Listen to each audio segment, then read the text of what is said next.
Here we go.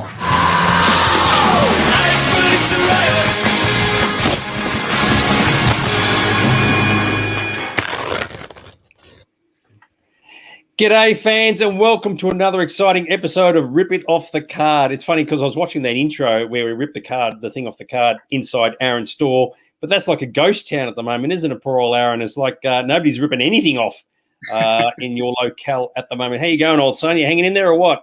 I am. I wish the tumbleweeds would spend some money. Rich tumbleweeds, eh? Trouble with that is that they're not tumbleweeds; they're giant balls of lint that have built up because there's been no one in the store. So yeah, and that lint is not necessarily from your belly button, is it? Jesus Christ! Everybody, welcome to the show. I know the whole world's gone to the complete crap, but we're going to bypass all the negative stuff. Just focus on the positives. And the positives, funnily enough, is the weather is now starting to improve. So even though there's a desire to get out, get some exercise, do a walk within your 5K limit, be home before 9 o'clock, before the curfew kicks in. Don't do any of that. Just stay here in front of the tube with us, which is the most important thing. Now, something I learned tonight, which is actually kind of cool. Now, once again, I've got my square eyes going on because I've been like watching hours upon hours of the Paralympics, that a Paralympian who actually made an appearance on last night in the shot put is a friend of Aaron's. How about that? Yeah, crazy. Oh, okay. I thought you were going to elaborate who it was. So it's Todd Hogarth who was in the shot put, and he's got a bit of a character, so he's a bit of a mini celebrity at the moment. I think Dags said, is that guy the Hulk guy? Yes. So I can just imagine the Todd doing the Hulk thing. And so if he's doing the Hulk thing, what are you doing? So he's gotten his shirt off. If you get your shirt off, what are you meant to be? Well, am I meant to be? I'm probably like that Plan 9 from outer space, gorilla with a TV head. That's what's under here. That's Robot Monster, dude. You get your movies mixed. You're right. Yeah. So there you go. So there you go. So fans, here's a question for you. So if Aaron takes his shirt off and puts a fishbowl helmet with the antenna sticking up, does he look like the character from Robot Monster, which is a gorilla? Oh goodness gracious me! A lot of people saying hello at the moment, which is absolutely fantastic. So we've got our regulars back. And it's a wonderful night. We've got a big show. There are always big shows, but this one's actually a bit of a ripper. We've got lots of stuff to cover off. But the important thing is we're all here. We're all still smiling. We're all still happy. Aaron's still in his house, and he's still got the ultra-rare Con 80 collectible bottle of water behind him. And we'll probably touch on where they came from in the distant future. But for now, we are going to move on to something very, very exciting. Now, one thing I did want to say, because the store's been closed for a long time, a lot of people may actually forget where it is. And so just as a reminder, that's where the store is. You can't go into it at the moment, but you can still buy lots of stuff online. And how's that all traveling for you, old son? Well, yeah, people can come and marvel at the fantastic windows that you can't actually see in or see anything. So yeah, not really worth turning up unless you've ordered something and want to click and collect.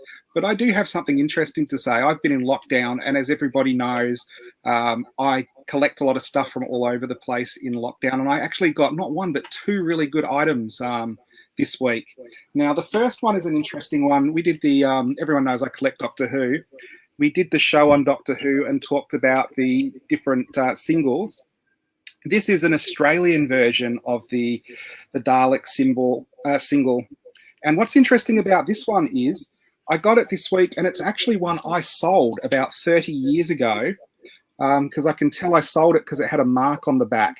And I sold it and bought the English version, which at the time I didn't realise was not as rare as the Australian one. And it's taken me about 30 years to get an Australian one again, and it's the same one that I sold from my collection back in the day.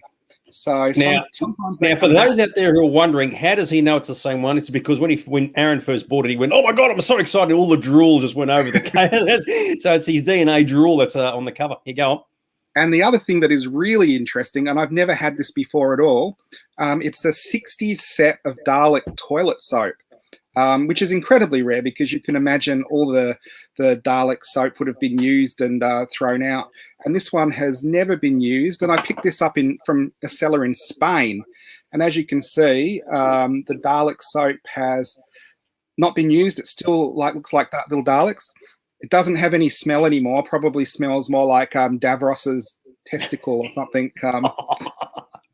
But that was my two big pickups, and of course the joke there is I'm a pom and the soap won't get used, so it'll stay mint. Very, very cool. I can't help but think that if you were using Dalek soap in the shower, right, and imagine you're there by yourself, obviously by yourself, your other half's gone out, you'd be sitting there going, exterminate, you'd be thinking about all the lines that they say, and you go, woo, woo. I thought you were going to go somewhere really rude with that. We don't go rude in this show. We're completely 100% family orientated. Yes, I agree with you, Joel. Don't drop the soap around the nerds. Yeah, well, there you go. That's. Oh my God, is that what do they call the plungers that come out of their arms? They've got the gun on one side and they've got the suction cup on the other. Oh my God, let's yes. Speaking of. Hey, what was that? Let's move on. Now, speaking of drooling over the records, I did actually come up with an idea just while you were sort of gasbagging there. So even though you can't go into Aaron's store, I recommend if you're within your 5K limit, go to the store here and just look all over the windows and just show how excited you, how desperate you are to get in. So I reckon that would be actually very, very, very good. Here's a good question for you. How do you know how Davros's testicles smell like? Well, there's a funny story to that. No, not really. I figure I've got Davros's head sitting up there. His testicles probably smell like his head, but just a bit stronger. I love this one from Gavin. I mean, yeah, the one's to shoot, one's to grab boobs. Oh, geez, where are we going with the show? All right, let's move on, shall we? Before we get ourselves arrested, we have only been on for a couple of minutes, so there you go. All right, so as always, we've got some news and very exciting products to show, so let's kick it off, shall we? Hang on, let's do it again.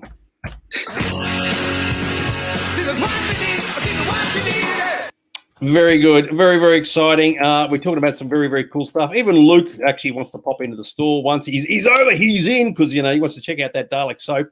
And you can be the first writer after the break. Actually, I like this from Carol from Ballarat. Take a selfie outside the store. I love it. Very, very cool. Actually, if Carol was to do this, you go, that's awesome. Carol's got a picture of herself outside Aaron's Collectables. You'd be thinking, hang on, she lives about 100 kilometres away. So that's like breaking my law. So, yes, only do it if you can do it without getting yourselves into trouble. Anyway, let's move on. What do we got? Star Wars. Yay, team. Very cool products this week. This is...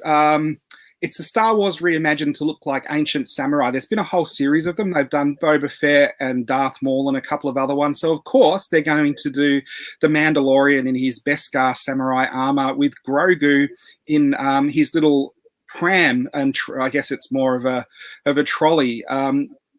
So I think what's interesting about this, it looks a bit like the Predator.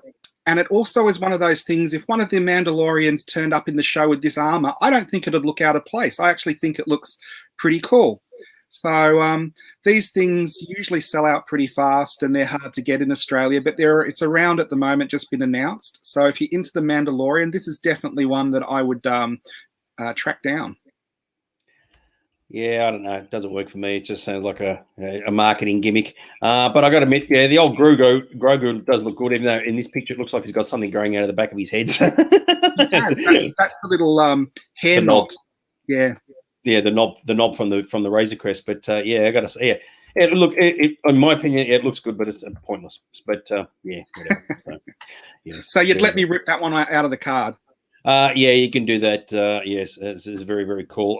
Yeah, Luke loves it. So, yay, team. So, very cool. Like this one, Lone Wolf and Cub. Oh, yeah, right. That is very much what it looks like. And I kind of got that whole vibe from the Mandalorian. I always thought if they did a Luke and Obi-Wan movie where Luke was a baby and Obi-Wan had him Lone Wolf and Cub would be the way to go. But they've kind of done it with the Mandalorian. So that's been fantastic. Very, very cool. So once we've gone through a bit of Mandalorian, we've got a bit of Grogu. But Grogu is a bit of a green dude, and we love green dudes. And sure enough, we've got more green dudes. Here we go. Look at that. So this is unusual because you don't see a lot of Mortal Kombat stuff. And this is just a figure of the reptile. But what I was impressed by, how many heads and how many accessories they were given with this one. So he's fully posable, and you can see he can do all the fighting poses. And he looks really good. Costume's accurate. Gets different heads with his reptile head. So you can choose the human head or the reptile head. And then he comes with all the extra features that he has in the game that you can use and display as the figure, which is one of those things that gets on the show just because you see a lot of figures and you see a lot of good stuff, but you don't see ones that fully encompass everything that the figure does in the game. So this one is pretty cool. Even that is an accessory that comes with it. So I thought they went above and beyond to get this figure out with so many accessories and looking so good. So anyone who's into Mortal Kombat and the one-on-one fighting games, this is a very cool figure. Okay, so first things I got to cover off. So Jo has said that she could push a ferret around, and she's actually talking about a real ferret. So just make sure that there's no confusion there, right? But regarding the reptile thing, oh my God, that's sick, and it's sick and awesome reptile. That's mad. Oh God, people are just going completely nuts over it. So how good is that? Oh, Jesus Christ. People are just going, oh, he's a green dude, man. Fans have been locked down too long. They're just going completely nuts. So look at that. He even gets a free head. How good is this? So, yes. Now, the question I got to ask yourself, right? You get this part just there and you go, yeah, that's all very, very cool. And look at that. He's even got the tongue going on, right? But I thought, you know what? I looked at this and I thought, you know, the reptile's got the tongue happening, but that's not a patch on this dude. There we go. There's a tongue. You want a bit of tongue action, you go the full Jar Jar if you don't mind, umpire. Awesome. Hope they release a hot toy of that one. Yeah, I tell you what, and I agree, Phil. It's fantastic if you don't mind, umpire. So yeah, there you go. So, but yes, the reptile thing does look very, very cool. Apparently, it is so sick, according to everybody else. But let's move on from reptiles. Let's get into something a bit more current and action. Now, this is the hot toys that have just been announced from Shang-Chi and the 10 Rings. And these go into the category again of so good that looks like a photo from the movies. I love that. You see that? Jar Jar has him licked. He took a licking, but he kept on ticking. Anyway, sorry, keep going. No problem. So these have just been announced. This movie comes out in the next couple of days. It's the new Marvel from Phase 4. It'll be interesting to see how it goes because it's characters that aren't as well known as some of the ones that they've based movies on before. The trailer looks pretty good. The figures look absolutely awesome. Like I said, they've got the look of the actors down to exactly how they look. And what is always amazing with hot toys, they come with all the accessories. So you can see in that picture it displays in mid-air in an action pose.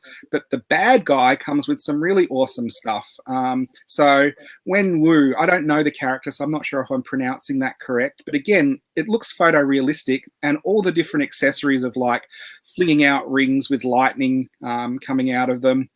It's the type of accessories you kind of wish you'd see with some of the Jedis and stuff they do, and another different one where it's swinging the rings around with the motion blur and the energy coming out of it.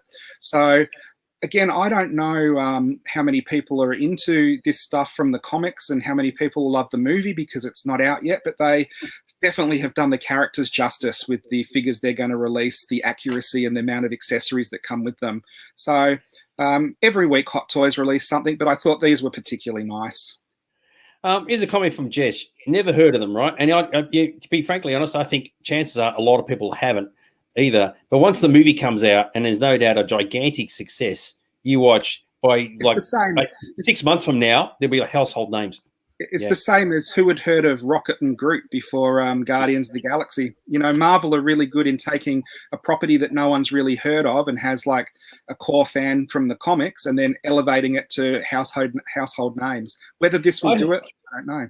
I heard a very, very relevant comment a few months ago that someone had said, I can't remember, it may have even been you, someone had said, once upon a time, everybody knew who Bruce Wayne was, everybody knew who Clark Kent was, and now everybody knows who Tony Stark is. Whereas prior to 2010, nobody would have had any idea. Now, to be fair, there's been a lot of movies with, to be fair, there's been a lot of movies with Tony Stark, but by the same token, it's now become a household name. So you never know. These guys may end up being the same thing. So there you go. Yeah, exactly. I was saying that to you. And Marvel have just been really clever in the way they've merchandised and marketed their properties. Very, very cool. So there you go. Now, apparently we've got a new segment that's coming our way. And before we should actually, like, you introduce it, we're just going to show you what it is. It's this. Look at that. Greg King's Cheaper Things. What the hell is this? Well, I think everybody who watches the show regularly knows who Greg is. He's one of our regulars who's been with us since the first show. I've actually known Greg for years and years and years. And he always comments on our eBay section that everything is worth $2. Every single week, $2 at a garage sale, $2 at a garage sale. Unless Unless, hang on, unless it's a Doctor Who item, and then Greg goes off his nut. If it's a crinoid, then of course it's priceless, but everything else is $2. So what we thought we would do is introduce a new segment where we look at stuff that pops up that seems too good to be true. And Greg King's Cheaper Things is looking at those things, and we will purchase these things to save you purchasing them. So what I have been noticing on my Facebook feed is, because I look at a lot of toys, I get a lot of ads that come up that say, mystery box, there's $500 worth of value of Lego in this box and it's only $25. Or there's Transformers or horror movie figures or something like that. So what we're going to do, every time one of those comes up, I'm going to buy it. And then we are going to open the box live on the show when it rolls up. So this is the first part where we're introducing what we're buying this week. And when it eventually turns up, we will open it live on the show and we will see, did we get treasure or did we get ripped off? And this way, when those things come up on your feed, you can have a better idea yourself whether you should maybe grab one of these things because they're cheap or avoid it like the plague because you're going to get rubbish. I love the fact that we got a guy on the show who's like you, who's an absolute fan of Doctor Who, won't spend more than $2 on any other thing in the entire planet, and yet gets a whole segment named after him. How good is that? So there you go. Very good. Yes, he'll buy that for $2. Yeah, thanks, Luke. Very, very cool. All right, so I don't even know how this is meant to play out, but here we go. Greg King. Cheaper things. Let's go. What are we supposed to do? What am I supposed to press here? I haven't been told. Well, I'll just explain. So this is the ad that came up on my Facebook feed, and apparently Amazon have had so many Transformers returned to them. They've got pallet loads of it in their warehouse, and what this company wants to do is send out these pallets to Transformer fans super cheap. So if I send, I think it's $37 Australian, they're going to send me out a mystery box that probably is worth up to $500. So I thought, do you know what? This reeks of ripoff. This reeks of I'm not getting anything. So I'm going to buy it and see what happens. So if we go to the next slide, these are some of the things it's telling you can get. Transformer Optimus Prime, limited edition battle damage, $150. Transformer Kid Logic Kid Nation set 5-pack, $150. If you go to the next page, we've got the same things. We're going down. We've got the Optimus Prime 1/24th scale die-cast Jada model. That one's only valued at $49. Here's the one that I think there's the only possibility that I might score. Transformers limited edition collector trilogy Blu-ray. They say that's valued at $300. I think that is a bit of a fib. But who knows? Transformers Masterpiece Thundercracker. That's the bottom picture there. I'd be happy with any of these so far, apart from the Blu-ray set. If we go to the next one, and here we have some of the other things. Transformer Optimus Prime Dark Edition, limited edition statue, $250. I would really love to get this one. The next one is Amiga Supreme action figure, valued at $200. And then the last one is a Jetfire action figure valued at $179. So I've paid my $37 Australian, guaranteed to get here. What could go wrong? Well, who knows? Do I go to the next picture? Do we have another picture? I don't know. Do we? Yeah. Okay. Yeah. So here's just the proof. I bought it through PayPal. So if it turns up, or it never turns up, or if it turns up and it's some rubbishy crap, I theoretically should be able to get my money back. But I thought it would be quite an interesting experiment to do, and I'm going to do one of these every week because so much stuff comes up on my feed, which I usually avoid. I thought, you know what, I'm going to start buying this stuff and see what rocks up. So this is just the introduction to Greg King's cheaper things. Just saying, I nearly went with Greg King, the $2 King, but so when this will. Every week, I'll just have a quick update on what I've ordered for the week, and when stuff starts rolling up, we'll open it live and see if I get anything at all. So this is just the first half. Yep. All right. Very, very cool. I like that one from Rob. It's Amazon Nigeria. Very, very cool. I've got to have a big shout out to Glenn Beatty, who's joining us from the YouTube side of things for a change. So Greg's been so I've got Greg King on my mind. Glenn's been going through a few health issues of late, so but hopefully he's on the comeback trail, and we just wanted a bit of a shout out. Thanks for joining us, mate. To Glenn, which is very, very cool. I love this one. Greg King Kaching. He's awesome. So what did Greg King... If it pays off and we get good stuff, then it will be ka-ching, won't it? Yeah, very good. So what does Greg King himself think about it all? So you reckon he'd be lucky to get anything more than $2 out of that. So what could possibly go wrong? I absolutely love it. So yes, Greg King's the $22 bin. Yeah, very, very cool. So all right, so we'll have to see what happens when the box turns up, and just see, because if there's a lot of really good stuff in there, Aaron's going to put it in the store, just elevate the prices accordingly, just slightly cheaper than what you saw listed. And when the store eventually opens, you can come in there and just spend a penny, as it were. So Greg will still want it all for $2. All right, so that's a very exciting new segment, so I have to keep our eyes on that. But in the interim, we've got something far more exciting than Greg King's cheaper things. We've got the Vile File. How good is this?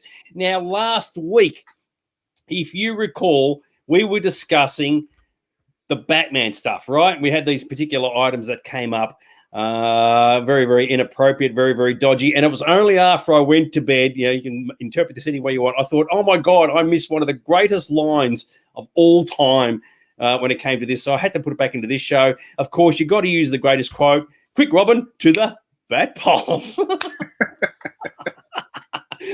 And don't even think about making jokes about the fact that when you see the back poles, you got Bruce and Dick. So Jesus Christ.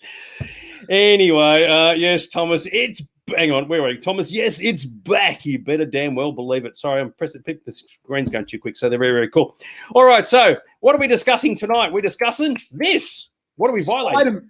Spider-Man, because the main focus of the show tonight is going to be Batman collectibles. I thought we'll go to the other side because we cater for everyone here, Marvel and DC. So the Vile has been on his lookout this week for unusual Spidey items, and boy, he found some good ones. I like this question from Luke. What the hell are they doing? I don't know if you're talking about the people who manufactured those collectibles or us too. So, but if you are referring to the two of us, then yes, I can certainly ask that question as well. So, yes, very, very cool. All right. So, what are we violating this week? Spider-Man. Looking a tad inappropriate. So this is an interesting Spider-Man toy. You've got the Spider-Man riding on his four-wheeler, and he's attached to the car by a little peg in the bottom of the figure.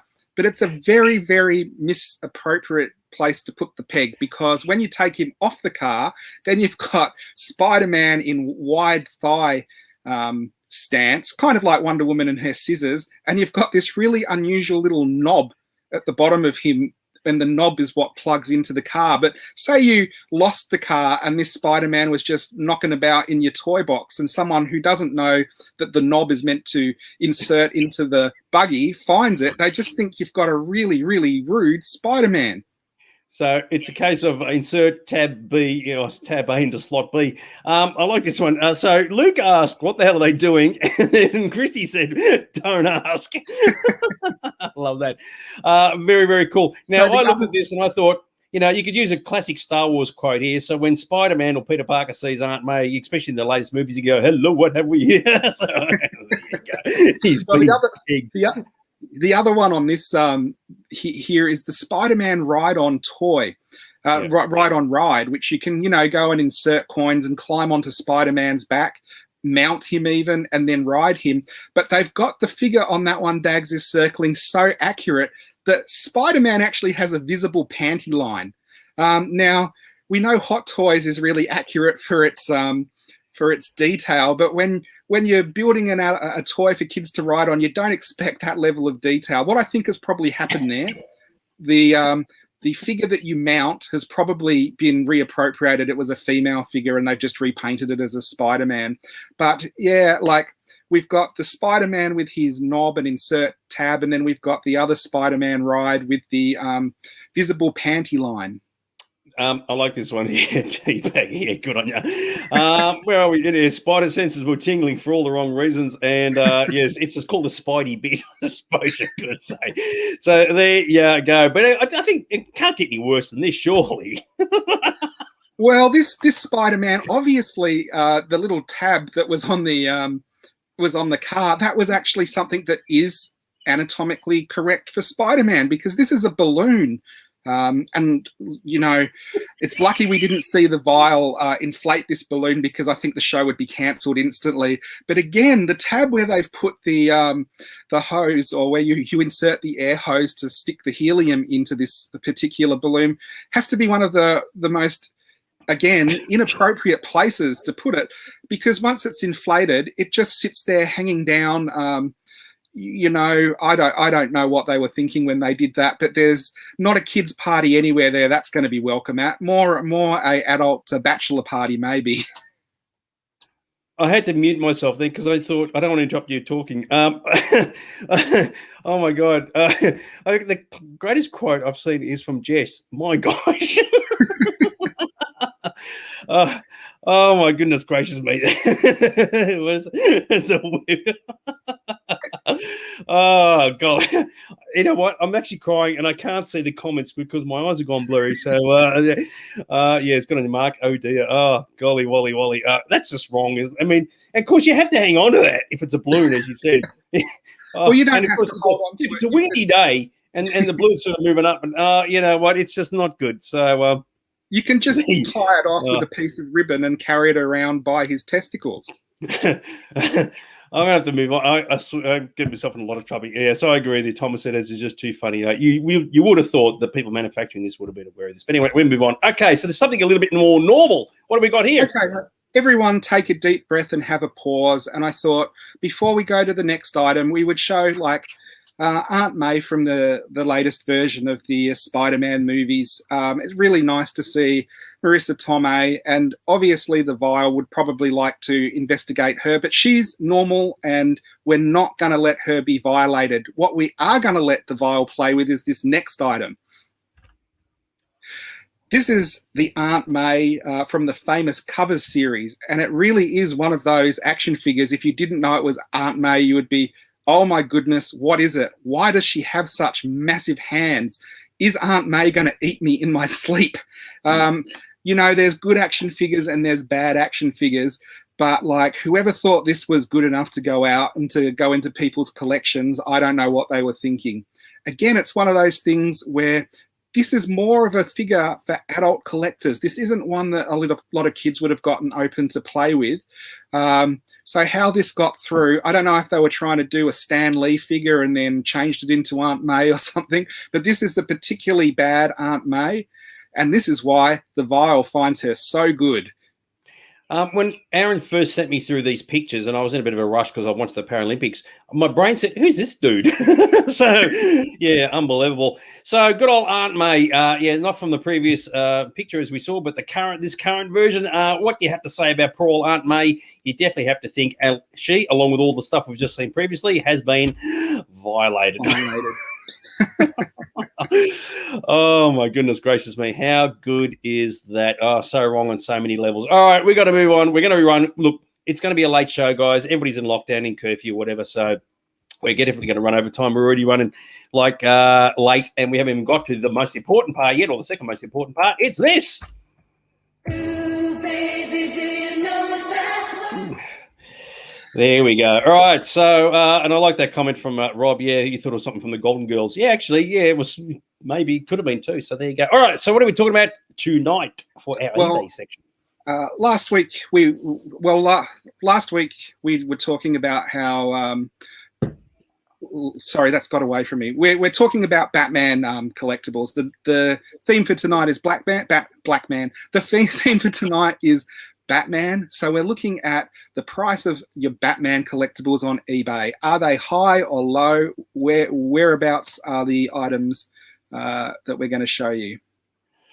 All right. So yes, this is all for you Caped Crusader fans out there. So if you haven't done this before, just think about what you think this item sold for.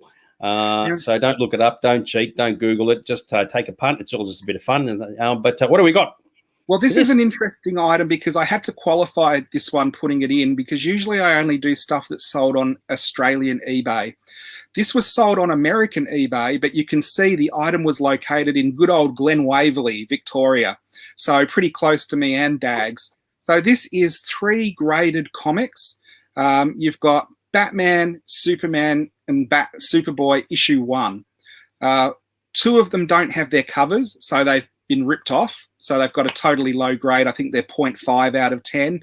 And even Superboy number 1 is pretty destroyed. You can see it's not in very good condition. So they've been sent to the comic grading service that gives you a grade and qualifies that they are genuine.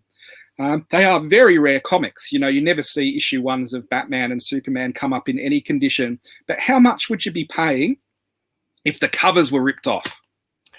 I like this comment from Thomas saying it was the best vial file ever.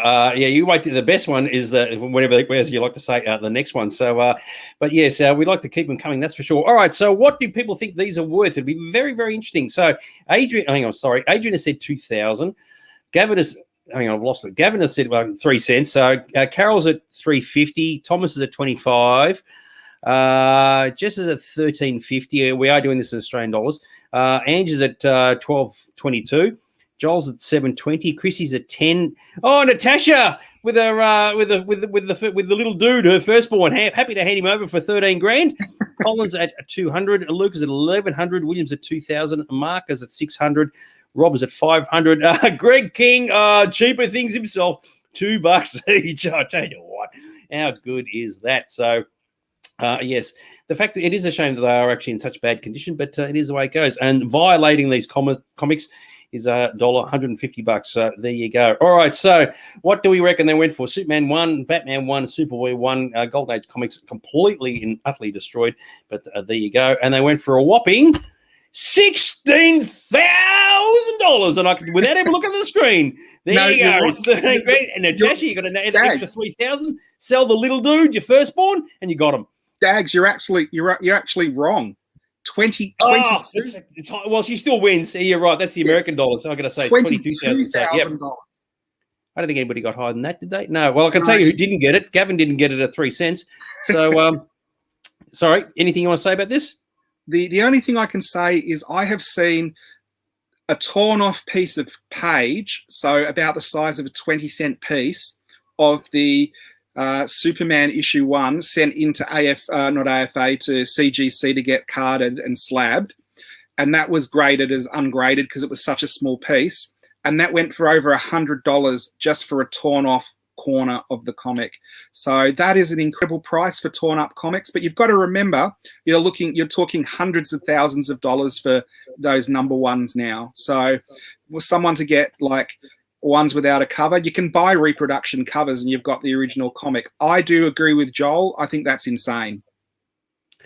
Yeah, it is pretty crazy, isn't it? Someone said someone else got it. No. Jess, sorry. Tasha's still got to cough up an extra $9,000 or whatever, but yeah, she got it all right. So the little dude is going to be very, very happy little kid when he grows up. So there you go. So how about that? Yeah, it's crazy, isn't it? So it just goes to show that regardless of how old and damaged something is, the value can still be there. But yeah, I don't think even like, would you have guessed that if you had been looking at this just off the top? If you had been watching this show, would you have guessed anything like that? I knew it would have been a lot because I've been watching the price of comics. I wouldn't have known because I don't really know that damaged how much they go for, but that is crazy. I wouldn't buy them for that much. No, exactly right. Luke, you don't have to apologise, old son. Yeah, when it comes to apologies, we should actually apologise for the quality of this show. But let's move on to the next item, shall we? Oh, my God, it's a Batmobile. So this is the Hot Toys Batmobile. Tell everyone, Dags, what you could do with the box for this Batmobile, because we've got one in the shop. Yeah, it's funny. The box is so big, not in terms of like height and depth, but just like it's not that deep, but it's like wide and all the rest of it. You could actually put legs on it and turn it into a coffee table, and it would make a fantastic coffee table too. So forget taking the car out, just use the box. So I've got a better idea. You could take it to the Japanese Olympic Village and use it as a bed. You could. Very good. Doesn't collapse very well at the end of it, but imagine sleep. Yeah, that'd be pretty cool. Works for me. So this is the Hot Toys 89 Batmobile. Sold out a long time ago. Very desirable item. How much would you pay for it now? Very good. And it'd be very curious to see how this price compares to what you're selling it in the store, which is kind of cool. And for those who think, oh, I was in the store a few weeks ago, when the store was open. Oh, I remember seeing the price, but there you won't because it wasn't actually marked. So that won't help. But, yeah, the box is ridiculous. It's just insane. But, yes, indeed. All right, so Gavin has said $7.56. Joel's at $13.90. Hang on. Sorry, the screen's gone too quickly. I have to go back up. So Joel was at 1390, Jess is at 2500, Adrian's at 1500, Thomas is at 2700, Colin is at 1850, William's at 5,000, Dave's at 85, Carol's at 2,000, Ange, oh my God, $20,000. Christy's got 120. She's obviously a Superman fan, not a Batman fan. Natasha, who's got all this money to spare now after buying the last item, 24.76. Rob's at 750. Mark is at 3,000 plus Greg's $2. I love that. And Thomas has changed his answer to 1,700. So there you go. But yeah, I got to say this is a very impressive item, and if I was still collecting Batman stuff back in the day, I would be crying my eyes over this because it looks awesome. And of course, you've got to violate Batman, and that will occur at $2,500. So there you go. All right, so 89 Batmobile. So it wasn't manufactured in 1989. It's from the film 1989. It was actually manufactured relatively recently, and that went for a whopping $2,800. There's some close bids there. Do you remember how much the one we've got in the shop for? Yep, 2,500 is what you sold yours for.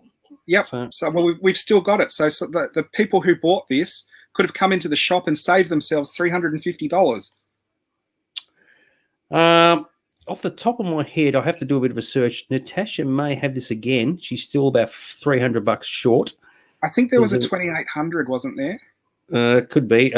Thomas has got it. Yeah, he's got an add extra $150. Thomas, you're the proud owner of a Batmobile. Woo! Or a coffee table, depending on how you like it. Yeah, so a Batmobile and a coffee table. Yes, exactly right. Hang on. So, yeah, or you could also, Mark, I think because your extra $2 has put you over. So you guys can share it between yourselves. So, but there you go, $2,850. It's a very, very impressive piece, and you probably could argue it is actually worth it. So I won't deny that at all. But sticking with the Batman theme, we move on. What do we got here? So this is a Batman DC Superheroes Lego set, the Tumbler from the Batman Begins movies and the Richard Nolan. So this is quite a good set. It's a massive set. It's a really big one. I think it's been discontinued now. So we all know once Lego gets discontinued, it shoots up in value. How much for the Tumbler? Yeah, sorry, I realised this. Yeah, Thomas did lose because he did change his price. So he had it and lost it. So there you go. All right. Now, remember when the Tumbler was first introduced as a promo picture or as a, what do you call it, behind the scenes picture for Batman Begins? Everybody thought, mate, that car is shit. And of course, when the movie came out, suddenly everybody loved it. So it's amazing how things can change, eh? So those who are criticising, was it Robert Pattinson for being Batman in the next movie? You never know. He could end up being fantastic. So there you go, based on history. All right. So what do you reckon it is worth? $333 from Ange. Jess has said 50. Mark's at 1,650. Gavin's at 980. Joel's at 1,800. Adrian's at 2,350. Carol's at 1,900. Natasha is prepared to buy this for the little dude at 970. And in fact, in case people are wondering, the little dude is her son who was born in February this year. That's who I keep referring to. Oh, I thought you were talking about her husband. What, Spankin? Oh, he's a big little dude. So there you go. Colin's added an extra couple of grand on top of Natasha's answer. 35 from Rob. Even I think this would be worth more than that. 600 from Thomas. Mick, good to see Mick joining the show at 580. So there you go. What did you say? It's been discontinued, retired. Yeah, that would probably push the value right through the roof. So yes, wouldn't surprise me at all. So where are we? Sorry, William has added one in at 1,600 as well. Yes, very, very cool. All right, so what do we reckon? Lego DC Superheroes, the Tumbler, absolutely fantastic. And it was being retired and it is new. So that alone has got to be a good thing. And it went for a whopping, look at that, $1,600. So William was a cent off.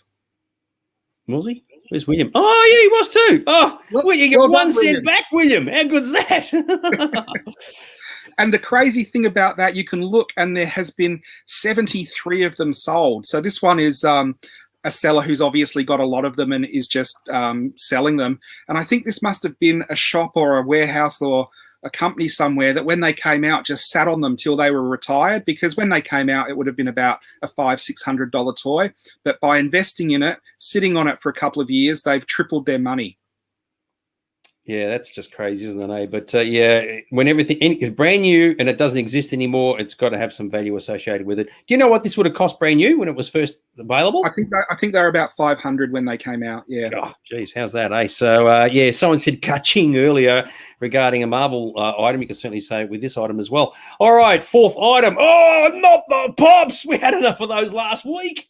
I know, but I have to go there because the prices of pops are crazy. So this is one of the bank robber pops from The Dark Knight. It's the Joker as the bank robber, and it's one of those pops that I think a lot of people are after because they all love the Batman. And I think this one is also a discontinued one as well. One thing I've got to say, I thought the mask that he wore in The Dark Knight looked fantastic. And Spankin, as we were talking about earlier, not the little dude, not Tasha's little dude, but the other Spankin actually has a replica of this mask, and it looks freaking grouse. I tell you what, it's a very, of all the kind of clown masks to wear for the movie, it is very, very effective in what it's attempting to do. All right, so what do we reckon this went for? We're back to pops again. We can't get rid of the bloody things. So Angie's at $2.50, Gavin's at $2.37, Carol's at $500, Mark's at $1.50, so he's obviously not very optimistic about it. Adrian has said $6.40. Jess is at $80. Natasha, $3,000. Oh my God, you could buy yourself an actual Heath Ledger for that. $2.70 for Thomas. Joel's at $700. Luke is at $600. Colin has said 14,000. Oh, sure. That's pretty optimistic, but you never know. $2 for Rob. That's from one extreme to the other, isn't it? And $12.50 for William. That's where we are currently. So let's back up a second. Where can she buy Heath Ledger for $3,000, Dags? Well, yeah, I'm sure we can dig one up from somewhere. Oh, that's bad. Right? God. Oh, Jesus Christ. Let's go. All right. So anyway, hang on. We're violating good old Heath. It's 1360 popping off. I love it. Very, very cool. All right. So Funko Pop, the Joker, bank robber, the Dark Knight, absolutely awesome. And he went for a whopping $500 measly, eh? So we had a couple of 600. Luke did 600. Yeah, Luke is at 600. He's probably the closest. Anything you want to say about this while I have a bit of a look? No, it's just one of those that surprises me because it's not a limited edition. It's not a Comic-Con exclusive. It's just a pop that came out. They sold tens of thousands of them. They sold out, and then, Carol's right on the money. Sorry, Luke, off to bed with no pop for you. You know what they say, once you pop, you can't stop. So well done, Carol. Awesome work as always. You still don't get it. We don't need to get it, Mark. That's the thing. It's the stuff, mate. People spending money. What can I say? So you can't go on holiday, so you might as well just buy a freaking pop or two. So there you go. But yes, I don't know. I don't get it. But anyway, let's move on. Last item. Here we go. This is right up my alley, if you know what I mean. What do we got? So this is an amazing little lot. It's a random vintage Batman collection from the late 90s, early sort of noughties. It's a bit of Batman Returns, a bit of Batman Forever. There's watches, figures, promotional stuff. There's some of the stuff you could get from McDonald's giveaways, some stickers, a bit of a collection of everything there. Is it trash or is it treasure? This would go into your collection, wouldn't it, Dags? Yeah, I've actually got most of this. There you go. You can interpret that any way you like. Random vintage. I love that with vintage. It's not vintage at all. You know, vintage is from the 60s and the 70s, not the freaking 90s and whatever else. All right, so what do you guys reckon it is worth? A bit of Batman stuff. Kevin has said 426. Jess has said 326.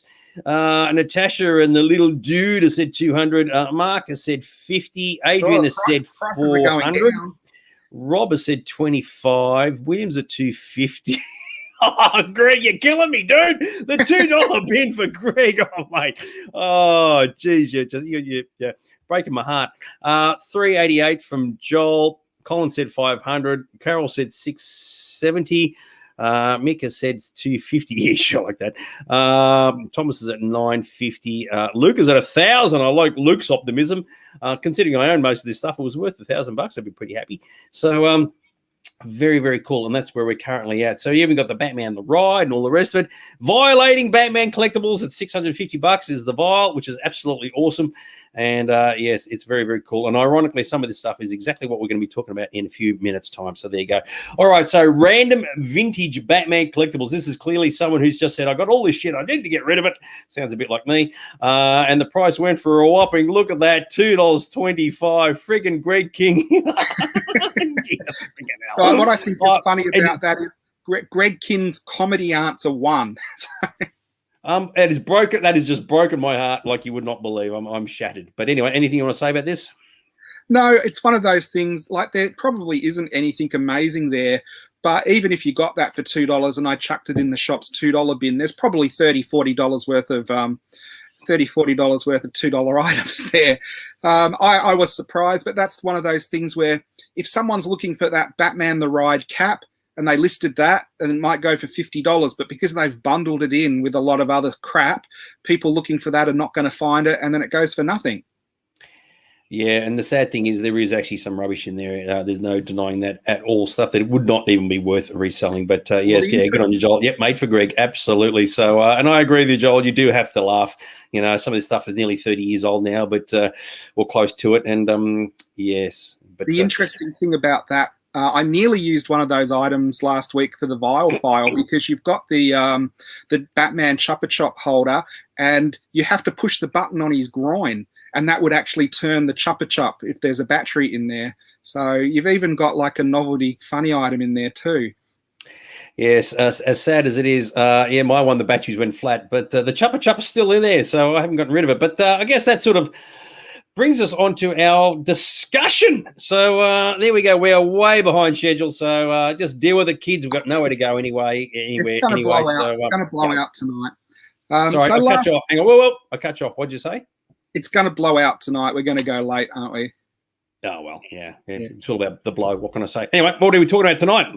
So last week when we were doing the vial files, someone brought up about Dags's collection and we were talking about that for a minute. And I thought, well, this would be a great opportunity. We'll do a couple of Batman-themed shows because Dags can show off a little bit of his collection and also he's had the documentary made about him. So I thought, we'll start off, we're going to look at Batman collectibles, but we'll start off with the question about Dags's, the documentary made about him. And you've got the trailer for it that you can show us.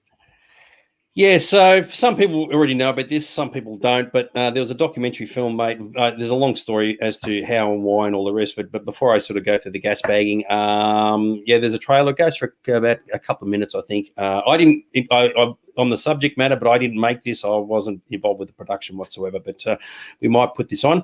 I'll put it on full screen, and we can sort of see how it all goes. So Rob's already giving it a review. Hang on.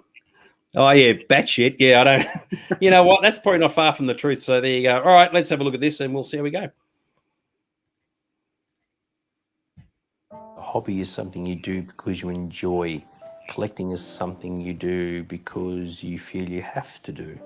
Star Wars gave the world collectibles, action figures, toys, to the scale that no one had ever seen before. When Batman came out, it was the first superhero to really do the same thing. I don't want to get into Batman collecting. I don't want to do it, but it looks so great. And the logos are appearing here, they're appearing there. And I thought, oh, one item will be all right. And another item will be, I'll buy the board game and I'll play the board game, which was complete crap, but I did it anyway. And I'll buy this other thing and I'll buy that other thing. And with Batman, it really just took over. And it just must have Bat symbol, Bat item, Batman nightlight, Batman dressing gown, badges, frisbees, cans of drink. I'll have that. I'll have that. I'll have that. Whatever I see, Batman cufflinks, doesn't even matter what it is, Batman boat. I have to have it. How grouse is that? Purely because this is what I do. It was out of control. I still find things I've never seen before. Hey, you bought that? I bought this. I go, wow, I didn't know you had that. Either I have it, or if I can't have it, I have to have a reason why I can't have it. I want to buy, I want to acquire. It was an addiction. I'll have this one, I'll have that one, I'll have that. I couldn't help myself. Mad. I've still got them. I hate them. Who has a Batman room? Nobody. But Dags does. It's only when you look back on it, you can go, oh, that really wasn't a smart move. But you can't switch it off. That's the thing. You can't put it down and walk away. It just doesn't work that way. It's pretty obsessive when you think about it.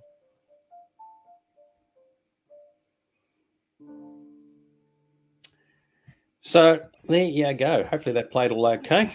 Yep. So very interesting. That had its cinematic debut, didn't it? You went along to that last year, or was it during lockdown? I can't remember.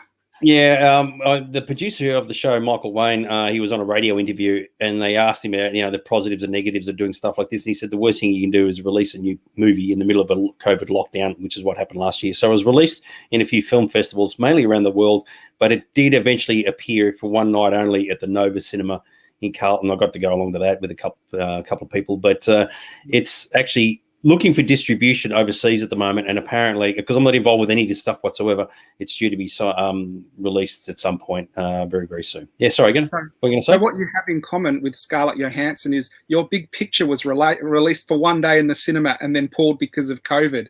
So you've been affected in the same way. Yeah, well, it's kind of funny because, as I said, I stopped collecting back in 1997, right? And it wasn't even my idea. So Michael contacted me from Sydney.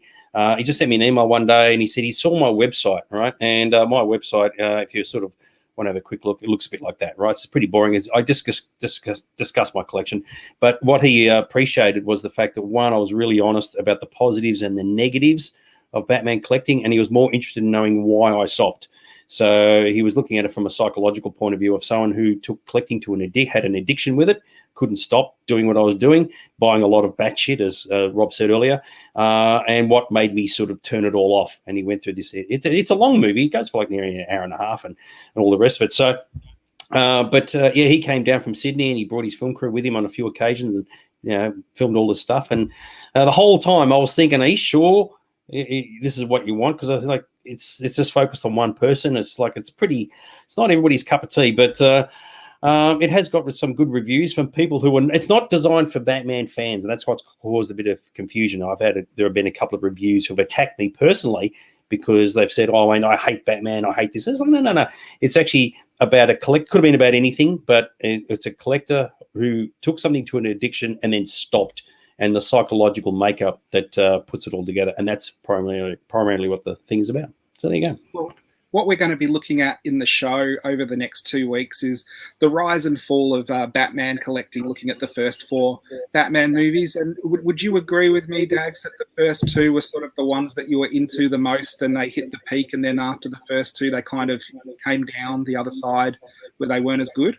Oh, yeah. Well, the first 2 movies came out, I went completely nuts. But as the story shows, and there's a bit of a background history, I did not want, as I said in the trailer, I did not want to collect it because I knew it was going to head down a dark path. And the primary reason why I did start collecting Batman merchandise is not because I was a Batman fan, is because I was looking for an identity within the fan community, because everybody I knew was a collector of something. And I thought, well, it's just me, right? And sure, I had some posters and I had some records and other stuff, but I needed a way to say, well, you're the Star Wars dude, you're the Transformers dude, I'll be the Batman dude.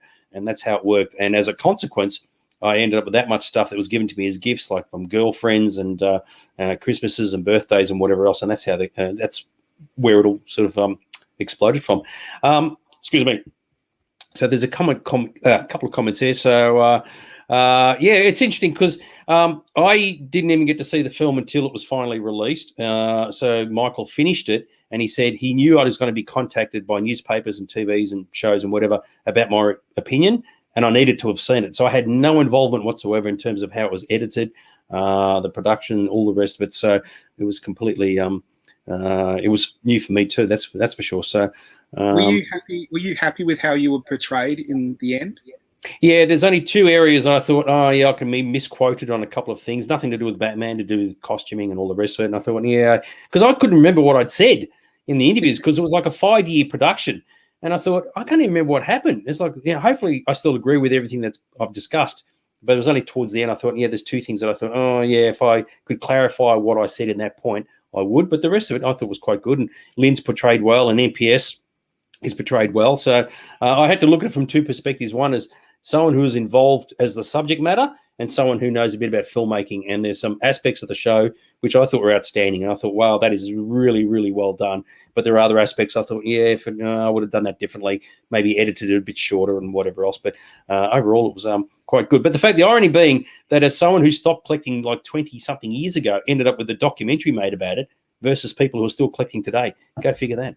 So yeah, it is crazy. Well, you did have a massive collection. You still got a massive collection, so that is something that you can be proud about, even if it's something that you're not as interested in anymore. Well, yeah. So just going what Adrian said. Yeah, I went a bit nuts, and I was more about quantity rather than quality, and that ended up being the downside to it. So I know a lot of people who have a handful of really fantastic items, but they are fantastic items as opposed to myself, who just went purely nuts. Whenever I saw the logo, I had to have it. And of course, you got to remember, I was collecting in an era where the internet did not exist. That is absolutely critical. There was no eBay. It wasn't around. There was no internet. And of course, we're stuck in Australia. So it wasn't a case of just going to eBay like we see in the show here and just go buy it now for every single item. And I was kind of glad I got out of it before eBay came into being, because I would have been seriously out on the street, surrounded by collectibles, just looking for something to eat. So, of course. And where did I first meet you? Well, was that his collector's fair? Actually, I don't know if it was the first time I met you, because I think I saw you at a Doctor Who thing, but I certainly just talked to you at a collector's fair where I actually bought some of my collectibles, Batman collectibles, from you. How about that? Yeah. So crazy. That was a good 30 years ago now. So absolutely crazy. Absolutely insane. So the key thing is, just very quickly before we move on, the whole story isn't about a Batman collector. It is about a person who collected Batman merchandise, couldn't stop, started for the wrong reasons, and then was able to find a way out of it, which is what happened to me. And that's primarily what it's about. It's a psychological study. It's not a, wow, look how good my place is, and look all the stuff that I've got. And if you go to my website, you can just look it up. Just, I think, large Batman collections, or you can go to my website. Yeah, I was very frank in my discussions. I said I couldn't stand these items. I was pissed off about the fact that they kept producing action figures, trading cards. I was very frank about everything that I saw when I bought, and that's what appealed to Michael. I wasn't doing a boast fest or a brag fest. I was very, very blunt about my assessment of everything that I had. So when you started collecting, did you not realize how much was going to eventually come out? Did you think it was going to be something that was manageable and then it exploded?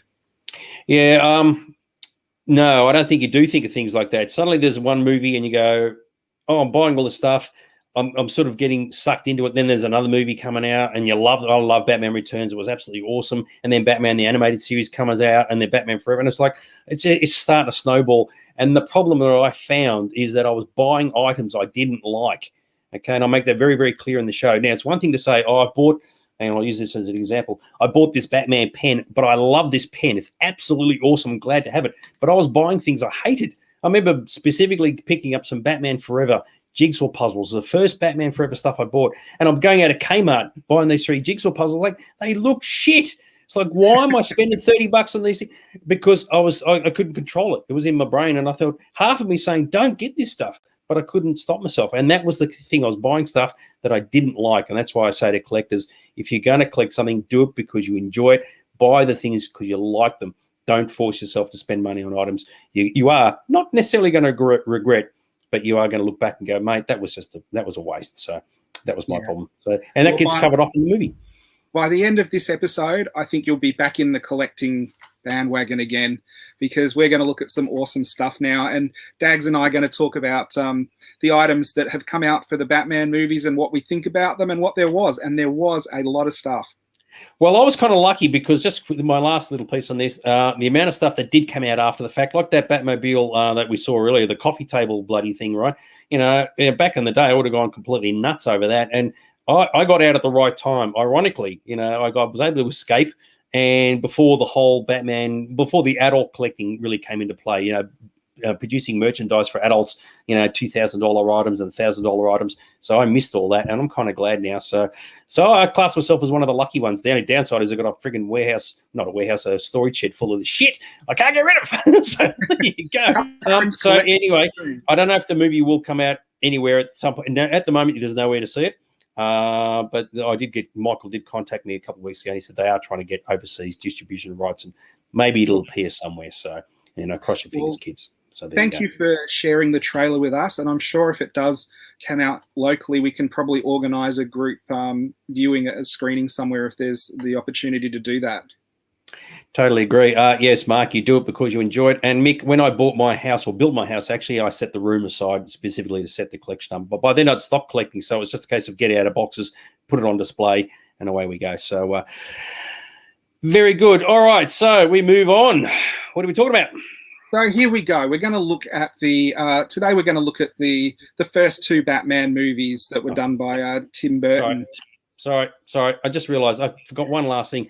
For those who are interested in seeing more about the movie, because there are pictures and there are extra videos, batmanandme.com. Okay, so that's the website. It's all one word, batmanandme.com. So sorry, I've got to put that part in. Okay. So, no problem. We can probably put that up on the page somewhere later if anyone wants to check it out as well. So we're looking at the first Batman movie, and this was before Batman came out. And can you believe it? Fans being fans actually put up a petition to stop Michael Keaton being Batman. Now, we all realize he was an awesome Batman. Well, I think he was, and I think a lot of people think he was a great Batman. But at the time, Michael Keaton was only known for comedic roles. He'd done Beetlejuice with Tim Burton, and they thought it was nepotism that got him the role as Batman, and he wasn't really a good Batman, that he was just going to be a comedy Batman, and it wasn't going to be a proper Bruce Wayne. It was going to be more like Mr. Mom or one of his other comedy roles. And this is actually a petition that went round at Comic Cons basically saying, we love Michael Keaton as a comic actor, but there's no way he has the presence to be Batman. He doesn't have the build. We don't want him as Batman. And thousands of people signed this and sent it to Warner Brothers. So Batman was up against it before the movie actually came out, with expectations and fan expectations and what people wanted. And you've got to remember, before this movie, Batman was known for the camp TV series, and Warner really wanted to turn away from that and make it more of a serious movie that could be built on and be a franchise, and that they could make money off beyond sort of the Biff Bam Pow Batman series that had been popular for 20 years up to then. Do you remember when Michael Keaton was announced and all the hoo-ha about that, Dags?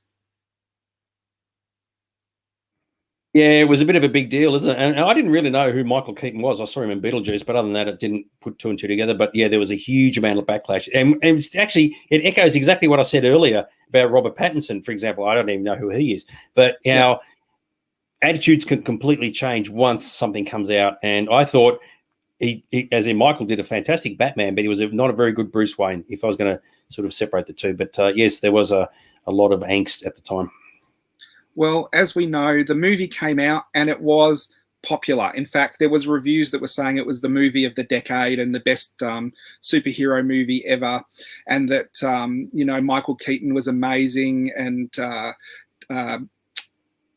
it was like the right direction for it to go, where it wasn't the camp TV version anymore. It wasn't like the comic book comedy. Yep. Oh, sorry. Just finish your sentence.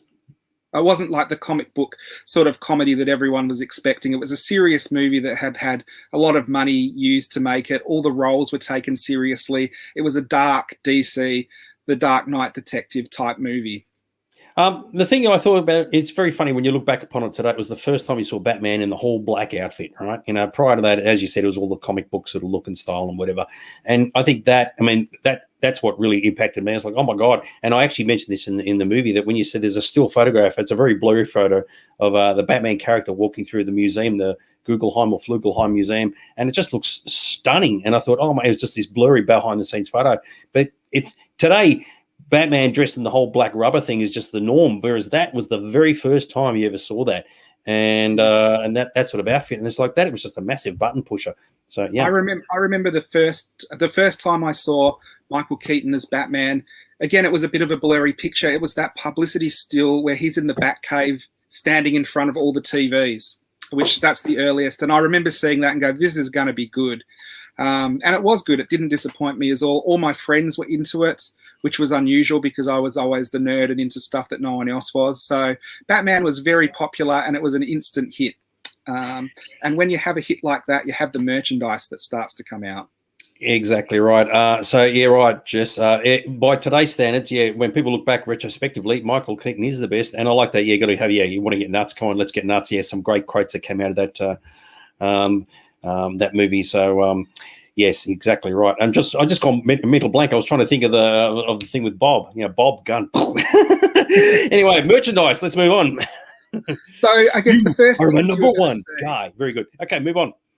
the first things you were going to see were the advanced posters and the posters that came out for it. And I was saying to Dags earlier, I think this is an absolutely iconic, amazing piece of art. There weren't movie posters like this until this came out with just the symbol on. I saw it instantly as the bat symbol. My mum cannot see that as anything but a pair of gold teeth. So it really does show you, like when you have an aesthetic for seeing one thing and you're into comics, you see the bat symbol, but other people who don't have anything vested in it just see gold teeth. But I thought this was a fantastic marketing campaign, just having the bat symbol and the date that the movie was going to be released. Good comment from Mark about the fact that Adam West said that you're right. He wasn't wearing a muscle suit. He was just himself. Whereas clearly with Michael Keaton, I mean, he didn't really portray the stereotypical image of Bruce Wayne as being a really large, bulky guy, and he just puts the outfit on and he just looks great, like Christopher Reeve in Superman as an example. So you can argue the muscles put into the suit may be a bit of a cop out, but at the time it sort of still worked. And it was interesting with the different variations of the other movies, how they kept redesigning the suit with all these extra muscly bits that weren't on the actual actors. It was kind of bizarre. With these posters, I was so pissed off. They cut the logo off. I was like, oh, you've got to be kidding me. So I didn't even buy these ones. I was actually miffed like you would not believe. So, but anyway, not to worry. There you go. Yes. And of course, the merchandising came pretty quick once the movie was a hit. Up the top corner there is the Warner Brothers store from Crown Casino that used to be here in Melbourne. There aren't many pictures of that online, and I couldn't find any with any Batman merchandise. And I do think that store didn't open until after the first Batman movie had come out anyway. But there were Warner Brothers stores around the world, and as you can see, some of them were absolutely loaded with Batman stuff. What I find very interesting about the early Batman stuff that came out for the movie, for the merchandise, it wasn't geared at the dark Tim Burton version of the movie. A lot of them were stickers and badges and things with Batman in blue from the comic book, and they had still the zap, pow, bam on them. It was almost like the merchandisers didn't realize what the movie was going to be and had an idea from what had gone before what was going to be popular. And then when the movie hit, this merchandise was around because it was the only thing that had been pre-planned, but it disappeared pretty quick as they went for the more darker Tim Burton version. Did you collect all this early merchandise, Dags? Yeah, I was looking at this now. These stickers, I'm sure I got from you.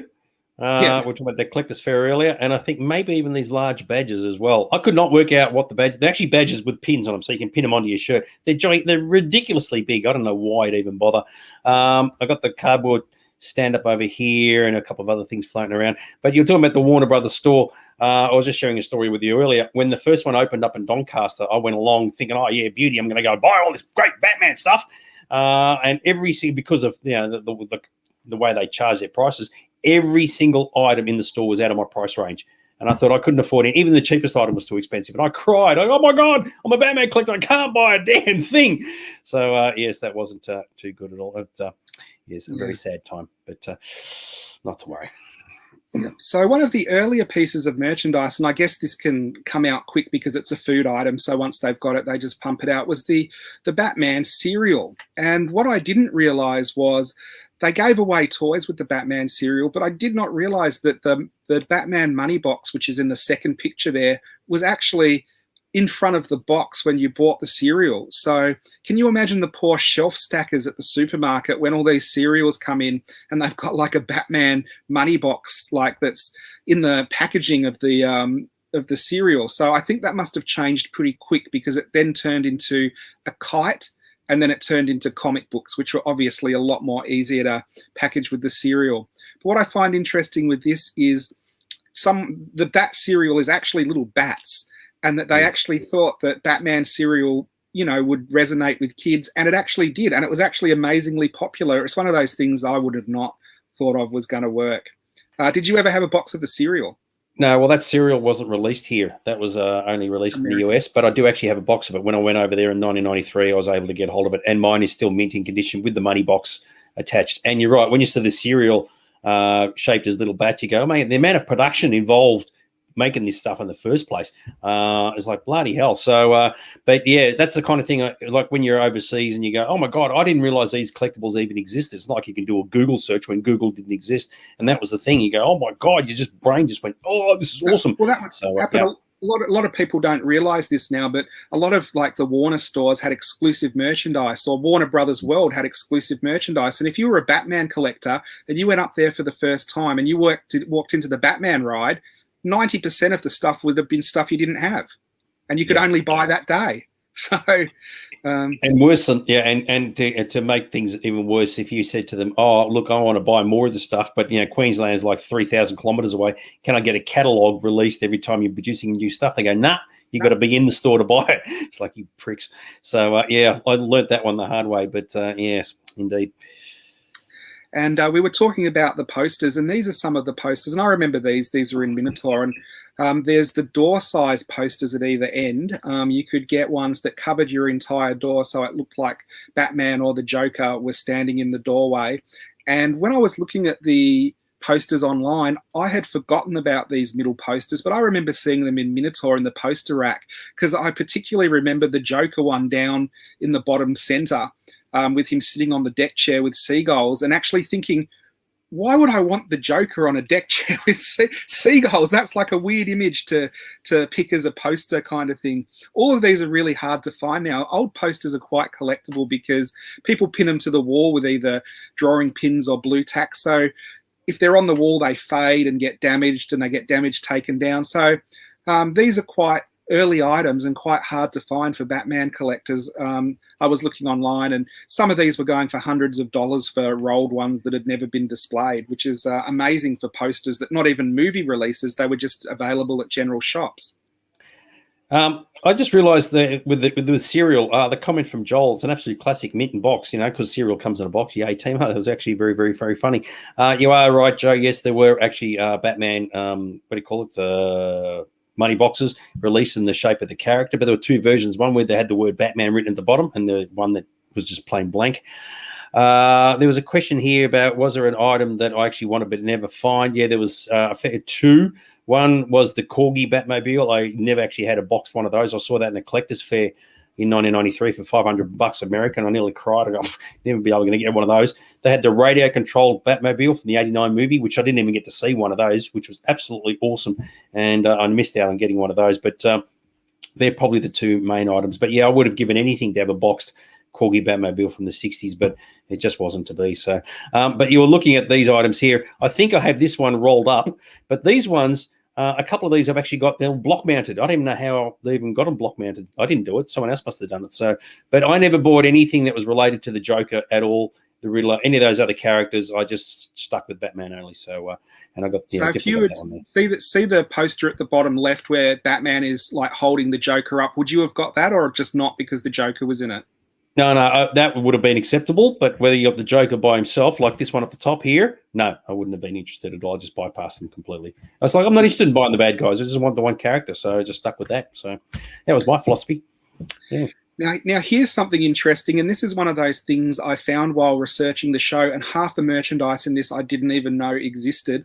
This is the Warner Brothers store catalog from America. Now, the catalog does have the Batman logo in, but there's only about 10 pages of the catalog that is Batman merchandise. The rest is stuff like Lethal Weapon and all these other movies that came out around the same time. Some of that stuff in the catalog is things that were available, like the toys and the action figures and some of the posters and badges and things like that.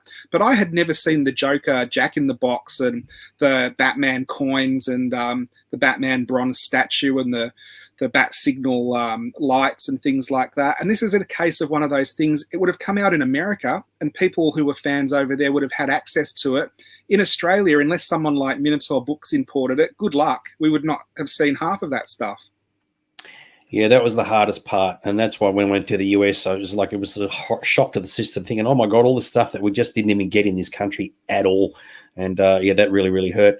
But Colin has asked the favorite Batman villain. Oh, I don't really have I don't really have one. I don't think so. I don't know if you've got one off the top of your head. I always loved the Riddler. Okay. Not the what do you call it? The 60s version or the Probably say the that. probably the '60s version. Yeah. Yeah. Very cool. The Vile still got the Batman show bag. He got in 1980. Oh, God. Okay. Is that not meant to be 1980 or 1990, Mr. Vile? But Joel said Joker 66. Yeah, it's just for good old Cesar Romero, which is very, very cool. But yes, seeing things from another country, that's the stuff that hurt the most. But yay. And there's another catalog, and again, it's got like Young Einstein and Lethal Weapon 2 in with the Batman stuff, which I thought was really funny to see Young Einstein. But the coolest Batman item ever has to be the Batman bike shorts and crop top that girl's wearing. Did you have those in your collection? No, I would have bought the girl though. Forget the clothing. No, I didn't even see those. Anything that was available overseas was almost next to impossible to get hold of here. And to answer Colin's question, was your favorite Batman villain? Like Mark said, the Rubber Shark. Yeah, absolutely. Yeah. Exactly right. No, I hadn't even seen that picture before, and I was like, oh, mate, suddenly I'm a Batman fan. I'm a Batman fan. I'll tell you one thing I do have. Sorry, just very, very quickly. One thing I do have is a make your own Batman costume, right? I got a photograph of the thing from McCall's or whatever it was. You do the outfit and the cape and whatever, but you have to make the cowl, and of course the cowl's made of fabric, and there's a picture of a guy with a little boy, and they're both standing there like, Batman, and they look so stupid. They probably felt good that they're wearing and no one can see their faces. I tell you what, it's absolutely embarrassing. I should have to try and dig it up and show it to you later on, but anyway, no, I had not seen that picture before, so yes. Cool. So Suddenly down those the bottom, sorry, go on. Sorry, I keep cutting you off. No, Down the bottom, you've got the first of the sort of official magazines and printed merchandise to come through. You've got the Batman comic in the middle there, which must have been one of the biggest circulated comics in Australia because they included it in the Batman show bag. And after it was in the Batman show bag, a year later, it was in the world's greatest show bag. So thousands and thousands of Aussie kids, even if they weren't Batman fans, would have that comic in their collection. So it must be one of the most circulated comics in Australia. Like, they were very smart people who put comics in show bags.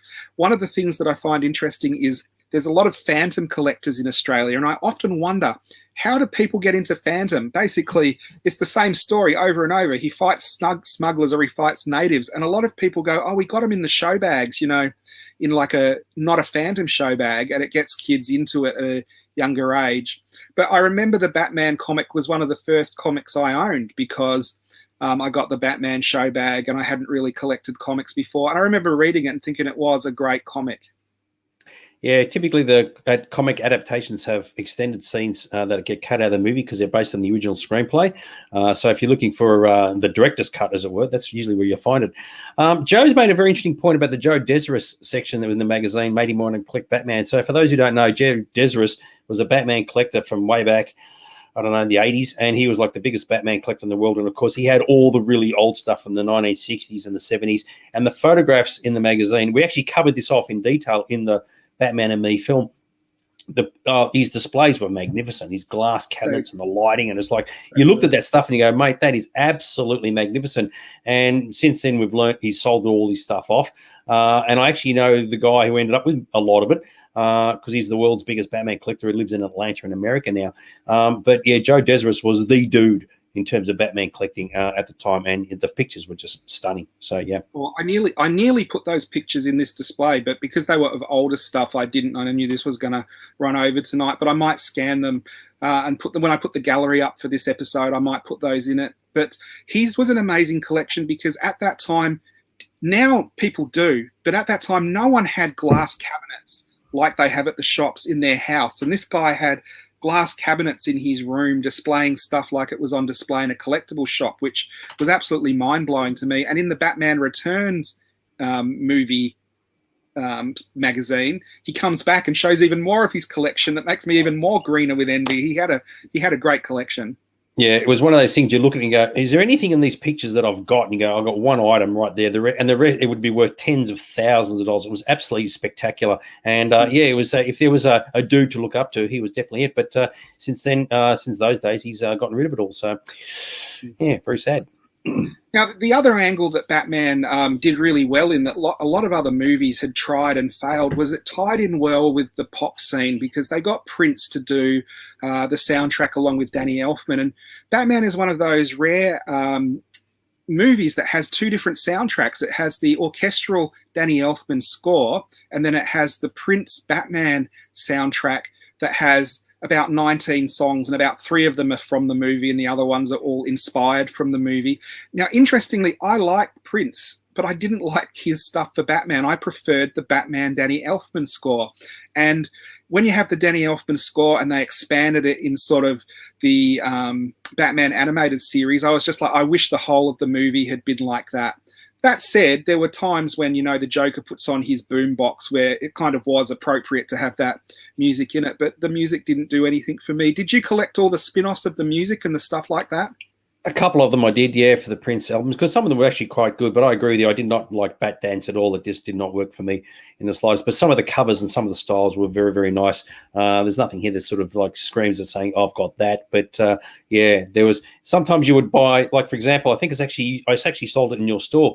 It was actually the LP where it was the Batman logo, the movie Batman logo, and the word Batman written on the back, and go, oh my God, it's the soundtrack of the movie. And it's not, it's actually the Prince record. So, but that looked very spectacular. Picture disc. The one thing I did appreciate about that was, again, my friends that weren't into movies and stuff, but were into the pop scene at the time, suddenly were into the same kind of thing as I was, because Prince was on MTV and the artist that they really enjoyed was doing Batman stuff. So they kind of had a way to get them into the Batman movie more than they normally would. So from a marketing point of view, they were quite ingenious to pick someone like Prince. And to his credit, he went full on Batman for, you know, a couple of years, where he released the clips and didn't just do what a lot of artists do, take a couple of clips from the movie and then sing over the top. He full on dressed as Batman, got Batman dancers. So it was a whole nother side of collecting. And if you collect a movie soundtracks and things like that, there is a lot for the Batman movies, because they've done quite a good job on all of the movies, I think, of tying in pop songs and making them very relevant for the charts.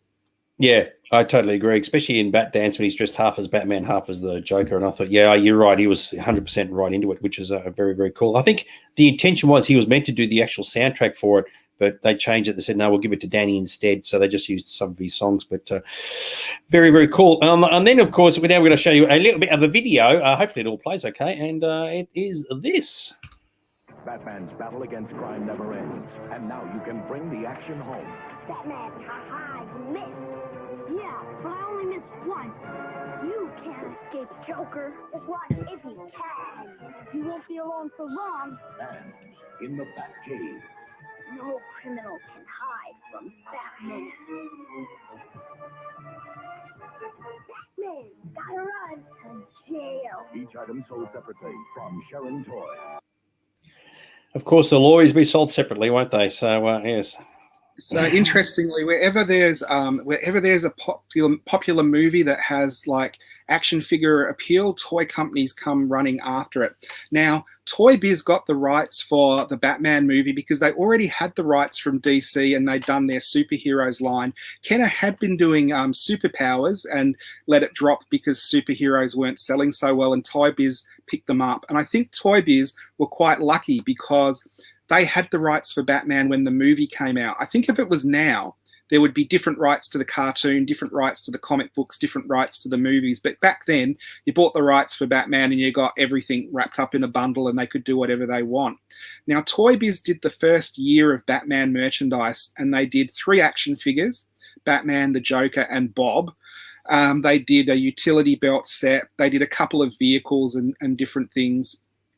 And then, do you know why they stopped producing them and they went over to Kenner? No, actually, I don't.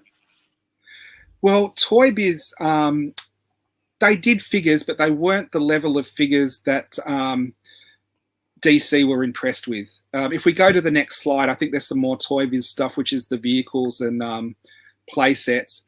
Now, Toy Biz were, like a lot of companies, really good at taking stuff they already had and rebranding it into different lines. So the Joker van up there had been used as different vans for different superheroes before. I actually quite like it. I think the purple van is good. They were the purple vans in the movie, but DC took the license away from Toy Biz because they said the figures weren't realistic enough. The toys were too shoddy and cheap. Toy Biz made quite a lot of money out of it. They were doing quite well, but Kenner were handed the Batman brand back again. And then it's quite unusual for this to happen. So a company has the rights for something, and in between the movie coming out and the sequel, the rights were taken away and given to Kenner. So the same movie has the Toy Biz original stuff, which is identifiable because it's all in the green, in the silver boxes. And then Kenner came out and they released their own range of Batman figures as well, which were rebranded The Dark Knight. So the movie had been out for about a year and it hit on video, and then new toys came out, and they were better than the Toy Biz ones. The Kenner ones are a more impressive range of toys. Did you go down the action figure rabbit hole? Oh, yeah. I'll tell you a story about that in a second. I've never seen this thing before, the Batcave thing. Oh, so tell you what, I would have gone off. I would have lost my load over seeing that, but no. Yeah, that's the Toy Biz Batcave. It wasn't released in Australia, so you kind of have to import it from overseas. It is an impressive Batcave. I did think they did quite a good job on that. I thought they did a good job on the vehicles. The figures were a bit hit and miss. I think with the Joker thing up here, they've just remanufactured an existing truck. I was thinking the Mystery Machine off the top of my head from Scooby-Doo, because there was no vans. Joker and his troops were driving around in cars that were painted purple, not a van. So this must have been repurposed from something else. But anyway, there's the Punisher van and there's the Spider-Man van. The like different toy companies, even different companies get the molds from other companies and they go around and they repurpose them for other things because it's cheap. Yeah, as Joe said, but yeah, even Gavin agreed with me as well. And on the previous slide, there was a whole lot of things I'd never even seen before. But yeah, exactly right.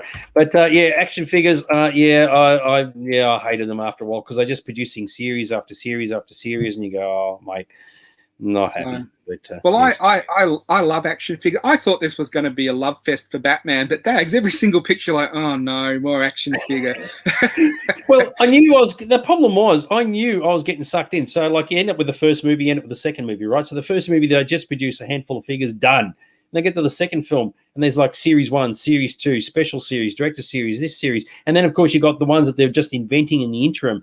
And of course you got all these different color schemes and you go, why would Batman wear an orange suit with bloody pink polka dots on it? What's the deal with that? And, of course, once I was starting down, because I was buying all my action figures from a local dealer, a guy called Andrew from Comics Factor, and I found I just couldn't stop it. It was just like, you know, when you got 5 of them, that's great. But when you end up with like 50 and 60, and oh, this is killing me.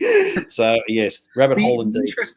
The interesting thing to bring out there, I guess, I was the same as you, where Batman figures would come out and it was Batman in a black or a blue or a grey, and that's Batman and that's how I know him. But then they'd bring out Lava Glow Batman in Day Glow Orange or like all these different ones. And I used to think, what the hell? These are all, you know, not what I want to collect. But then when I'm running a shop and you get a kid come in and goes, oh my gosh, Batman in orange, I've never seen that, I have to have that one. Then you understand why they do all the different variants of Batman in every single conceivable configuration and color, because, you know, every kid has a different favorite color and everyone has an imagination of what that Batman will be doing. You know, if you put it in green and say Jungle Batman, instantly he's in the garden in the ferns and stuff, you know? Well, one of them was actually had like some kind of camouflage on him, and I thought that I did get sucked in. I go, that looks grouse. I definitely have to get that one. And you are right, Gavin. They certainly know what's going on, and it's like, how can you market one character, you know, who only appears in the movie in black 50,000 different ways with all these attachments that he's never going to use? And something you're thinking, mate, Batman would never be caught dead wearing half of this stuff. But anyway, whatever. There you go. So this is the Kenner stuff, and the Kenner stuff was an improvement. I think Kenner had been in the action figure game longer because of Star Wars, so they knew what kids were after. The packaging was nicer. It had more of the Michael Keaton Batman look to it. I even think his jawline on the figures actually does look a bit like Michael Keaton, and later they did Val Kilmer, and they did a good job on that too. They did the same thing where they introduced a lot of vehicles and stuff that they've rehashed from before, but they build a universe in their ads that kind of includes them all and kind of makes it work. So Kenner did do a better job, and DC were a lot happier with the Kenner product than they were with the Toy Biz stuff that they kind of had done earlier. And for that, when the store, as in your store, eventually does open, for anybody who's interested, that item there, the Joker bicycle or the trike, is actually for sale in the cabinet. I know that for an absolute fact. So I assume it's still there. So there you go. It's out of the box, but there you go. Yeah. So yeah, we do have a bit of Batman. We have an entire DC cabinet full of different Batman bits and pieces. So. But you've specifically got that trike. That's the reason why I wanted to highlight that. So there you go. Oh, videos. In Gotham City. It's Batman, like you've never seen him before. Hey, Joker, a batarang surprise! Missed me. Time for a change. That disguise won't work, Joker. No, try this. So long, Batman. That's it. Wings out. Fire! You've got great new weapons, Batman. But I don't run out of tricks. You'll need them. Batman, the Dark Knight Collection. Batman, like you've never seen him before, each sold separately.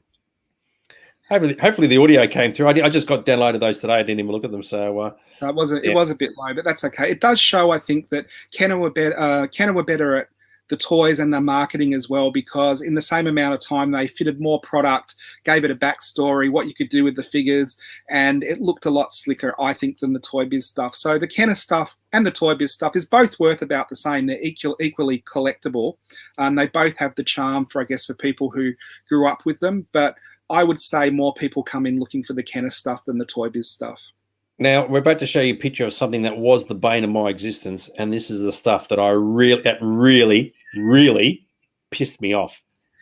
Trading cards pissed me off on the left-hand side. It's very interesting because I didn't really collect Batman stuff, and I went and saw the Batman movie in the Hoyts. It was in Burke Street at the time, where I saw where Minotaur used to be. Yeah, it's a village. And I came out of the cinema and went straight into Minotaur and bought an entire box of the trading cards, and then walked back to the cinema and bought tickets to see Batman again, and opened the entire box of trading cards while I was waiting for the movie to come out. I loved the Batman trading cards. I thought they worked really, really well. If you bought a whole box, you were just about guaranteed 2.5 sets, which was pretty good. Did you collect all the trading cards? Yeah, this is why I got really angry at the concept. So the first movie comes out and they produce 2 series of Batman trading. We just saw the picture of them just then, the Batman 1 and 2. And that's fine, right? I got no problem with that at all. Batman Returns comes out, and then suddenly someone says, oh, no, let's produce an extra gold card series and series with a premium set. Yeah, the premium set. And there's another series with a little fluffy sticker at the top, and you go, all right, fine, I'll get those too. But when Batman Forever came out, they just said, oh, beauty, we'll do silver bordered ones and gold bordered ones and purple this one. And it was just like one after another, after another, after another. And of course, the problem with them was that, well, how do being a mint box collector, it's like, well, what do I do with them? It's like I can't put them on a shelf. I'll put them into those special sleeves, put them in folders, put them on a shelf, and no one's ever going to look at them. And it really shit me off, because when I got the gold ones, the premium set from Batman Returns, the 10, at the time they were like, mate, you got to get these. They're like $100 a pop. By the next week, they plummeted. The value just plummeted. No one gave a shit about them because the next series after that had come out. So yeah, trading cards, I was not happy. I know who gave a shit about them. Greg King in his $2 garage sale. Oh, mate, I really felt like I was taking it up the bum on that one. I was not happy at all, and I was so glad I didn't have to collect those ever again. Yeah, sorry, Phil, I still have them all, so I've got one up on you. So there you go. Yes, but I'm happy to get rid of them. I'm going to show you with that. Cards are the worst. Sorry, quick cards were the worst. Football cards. Yeah, well, football cards is another story altogether, But yes, trading cards, not happy, Jan. But yes, I still have them all in sleeves, in folders, and mate, bane of my life. And then on the other side of that slide was just a lot of the magazines that had come out at the time, which were hit or miss if you got them or not. But they were on every movie magazine, special effects, Starlog, Starburst, you name it. Even Mad got covers. So very extensive marketing for Batman. It was very popular. Yeah, absolutely. And then we got, after it came out of the cinema, the VHS release. And this is really interesting because back in the days, you could get pirated stuff, but it wasn't as pirated as things are now, where you can just download everything. And I remember hanging for Batman to come out. I waited and waited and waited, and then it came out. And I think it was the first movie I saw in Blockbuster. That one entire bookshelf was all the same movie. So at video libraries, you would get, half a bookshelf of a popular movie or a couple of shelves, and they'd have like 20 or 30 copies. Batman blew me away because I walked in and the whole shelf was Batman. and it had a yellow clamshell instead of the regular black one. So you can see there's one in the corner there that has the yellow VHS cover. That was what we got as the rental one in Australia, and then the black cover came out for the standard release on sell-through. There was a cover there that I hadn't seen before, the Batman and the Joker and the card. And then there's the Laserdisc as well. But Batman was one of the biggest rentals ever at the video libraries, then one of the biggest selling sell-through videos in history. It was an absolute massive release. In my time, I ended up with 7 different copies. So I do actually have the widescreen version up here. And as you said, I'd actually never seen this version here before.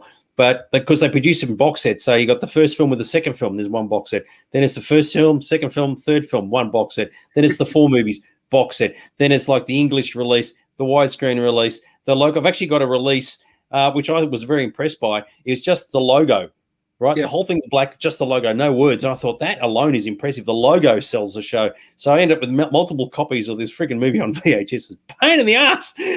Oh, my God, you kill me. So, yes, I'm feeling pain right now. But things weren't all bad when this came out. So, of course, Batman being so popular, there was going to be a sequel. And I remember just being amazed when that first poster came out. So the first poster is a very, very simple black and white poster with returns on. And I was amazed by, how simplistic, but how well it captured the movie. Warner Brothers, not so amazed. They hated this, and when that poster came out, it was the advanced poster. It got withdrawn pretty quick because no one knew what it was meant to be. And when you're advertising a movie, you want everybody to know what your movie is meant to be. So that is quite a hard one sheet to find. Do you have that one? Certainly do. And I think mine is Lightbox. So the idea of Lightbox is on the other side, it's printed in reverse, so you can put it up against glass so you can see through it. And, of course, It's exactly the same shape. Right. The only difference is the word returns is written backwards. So it's like, what was the point of that? But yeah, I loved it when this came out, this logo. And they use this for the official merchandise. So when they produced the official merchandise, mainly clothing and whatever else, they put a card attached and it was like a sticker. So you could actually take the ears off as a sticker. But yeah, I fell in love with it straight away. I thought it was ingenious. But I could see why it wouldn't be the smartest thing in the world to well, they changed it pretty quick to the bat logo again with the snow blowing through it, which I thought was pretty nice because it was basically the same as the first logo, but told you it was a different movie.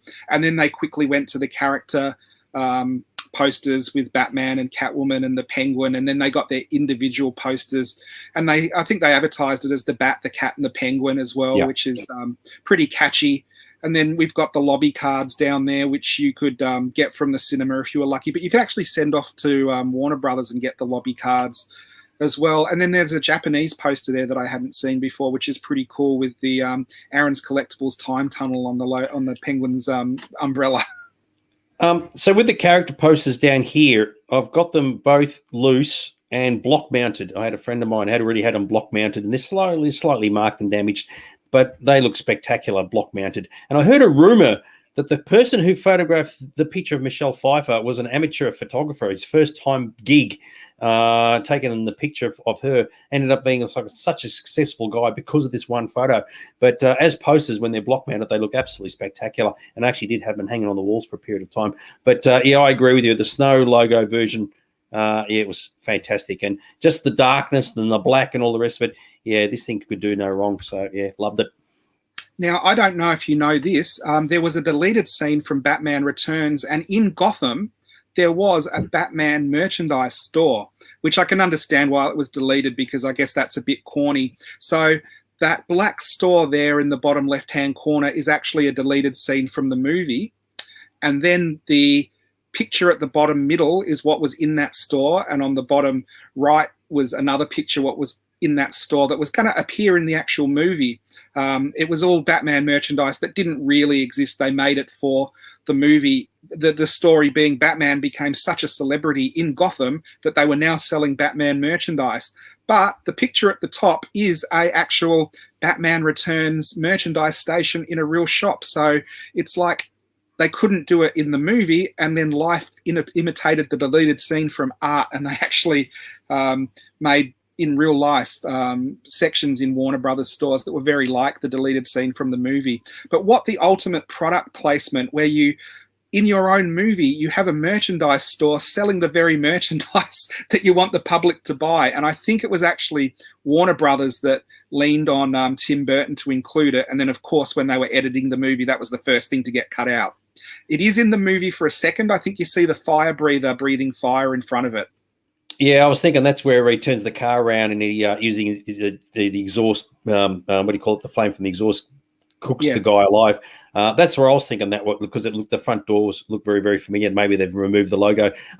It's very interesting because had that actually gone ahead, you'd be interested to know what kind of merchandise they produce for in the film. And then people today would copy that and go, okay, well, they may have just done it as prototypes. Oh, I'm going to create a T-shirt that appeared in the movie in this scene, but doesn't actually exist. That would be actually quite bizarre. What else? Oh, there was a question here. Sorry, Gavin asked. I'm not going to get pulled back into it. I'm definitely well and truly over it. I mean, I was tempted years ago for a couple of items, but no. I can go to Aaron's store, see all this Batman stuff, and I won't buy any of it. I'm just not interested. So, so I'm quite cool with it now. But yeah, that's really interesting actually regarding that. So merchandising with it, but it would happen. Sorry, this is what I was going to say. I was thinking of a real life example where that occurs, and you could probably argue that military stores are a bit like that, not army disposal. But in America, you can actually go to military stores where you can actually buy replica uniforms on that of the military personnel. And if you look at those people as like heroes, it's probably the closest thing you can think of. So if Batman did exist, then chances are somebody would try and market merchandise for it. So, the only movie that I can think of that actually pulled it off successfully was the Jurassic Park movies that had in the shops Jurassic Park T-shirts and stuff. And some of the merchandise in those movies was available for real. You forgot the obvious one, Spaceballs. Anyway. Now, as Dags and I were saying, we both love Batman Returns. I think it was, in my opinion, the best of the Batman movies. I loved everything about it. It was dark. The villains were great. It was taken seriously. One company that didn't like Batman Returns was McDonald's, and McDonald's bet the farm on Batman Returns. They did so many different Happy Meals and so many different toys.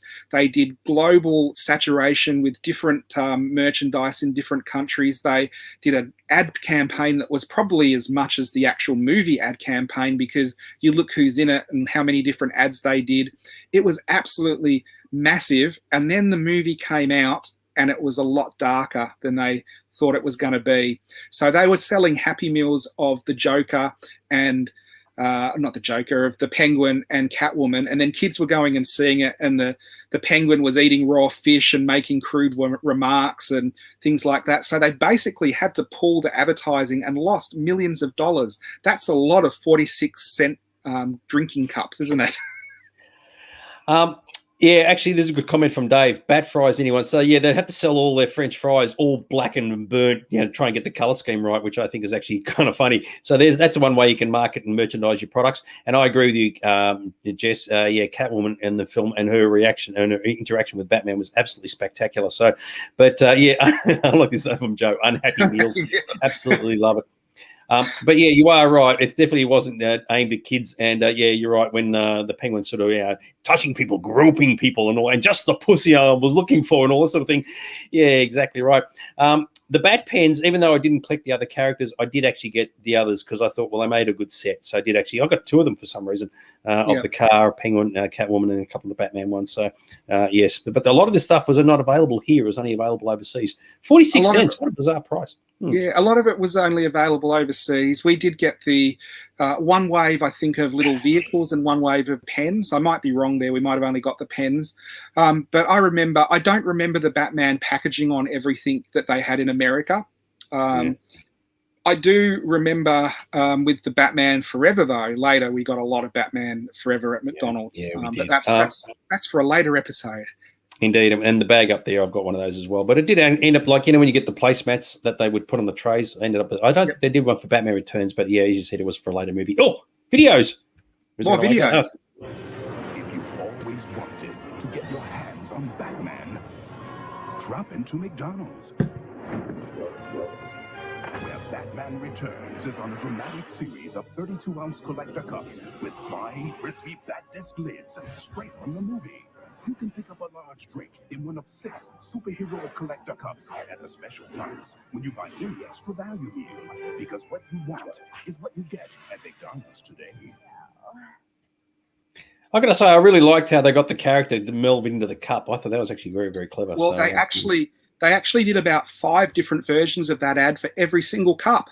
So it was an expensive ad campaign. And I love how they go Batman frisbees straight from the movie and they show the Batmobile firing them. I don't know if that qualifies as straight from the movie.